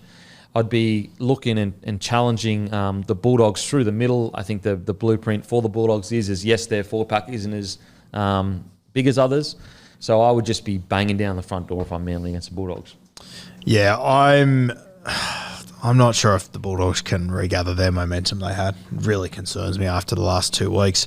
And I think if Tommy Turbo's playing, Manly's potentially the last side I want to play. I feel somewhat confident Manly win this one if Turbo's playing. Yep. I'm with Roo. This one, I'm just going to Control-C, Control-V what I said in the season preview. If Turbo's playing, they're going to win this final. If not, it blows it right open. I think maybe I don't know. The Dogs feel like they might have run out of puff a bit. We covered off that a little bit earlier. But for me, it's like if Turbo plays, I'm with Manly, I think. Yep.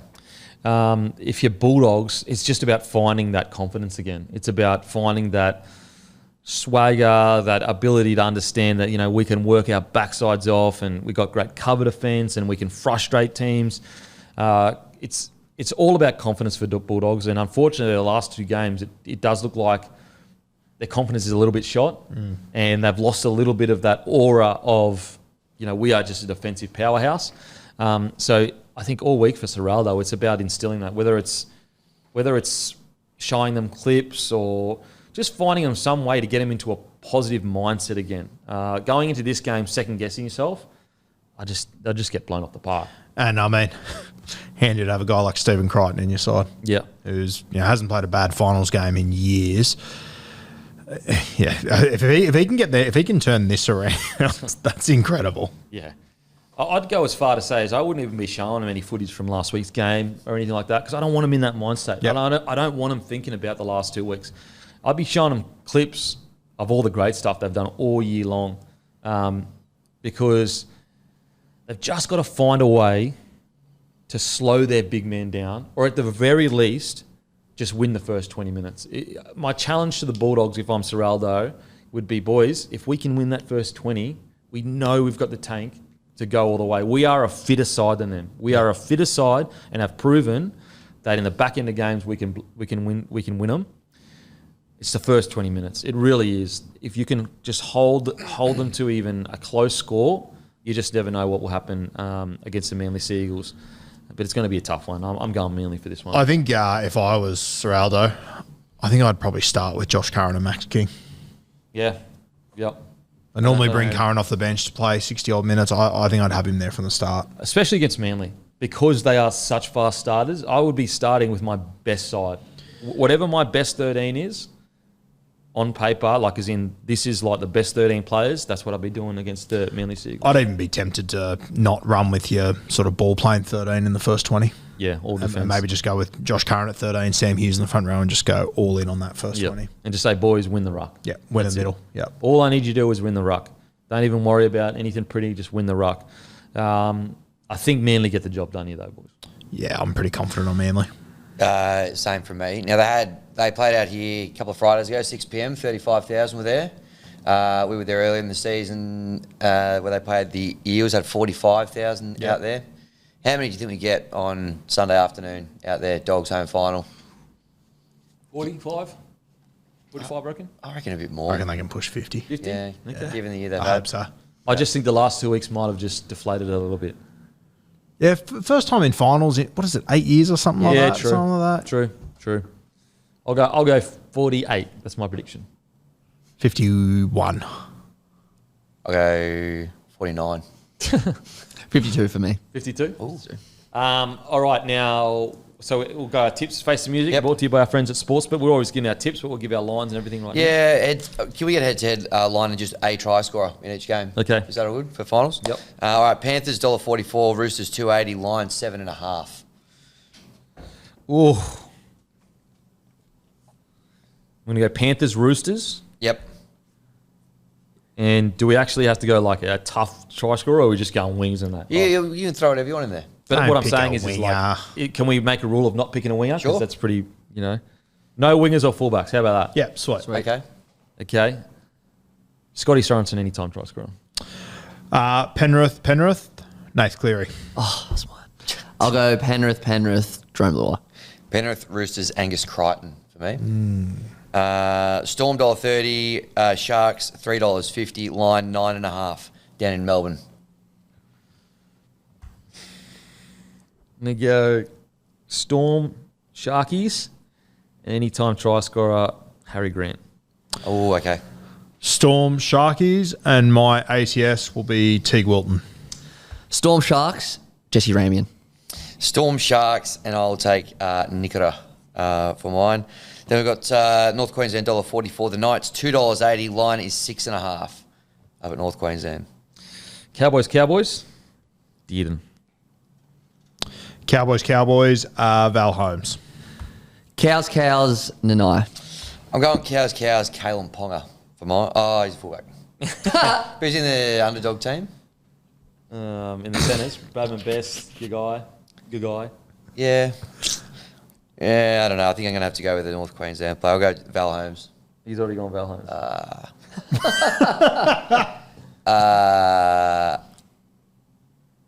Who else? Who'd you have? I was in Nanaia. Yeah, no. Yeah, I'll go Gagai then, I guess. Okay. Not very confidently. Then the Dogs, $1.85. Manly, $2. Lions, 1.5. So we'll just do 1 to 12. Sea Eagles 1 to 12. Yep. I will go Garrick. I'm going to go Seagulls 13 plus Oh, jeez. Shit. and give me Olakwatu. I want to go Manly. Yep, Manly. And I'll go Critter. I'll go Manly, and I'll whack in Lukey Brooks. Ooh. There you go. That's Faces Music, brought to you by our friends over at Sportsbet. And don't forget, guys, like and subscribe. Leave the Beaks bag. Leave a comment on YouTube for the question, and we'll pick one each week. $50 gift voucher. And don't forget, turn your frown upside down next Monday, 6 p.m. We'll go and fuck ourselves. Thank you. Imagine what you could be buying instead. For free and confidential support, call the number on the screen or visit the website.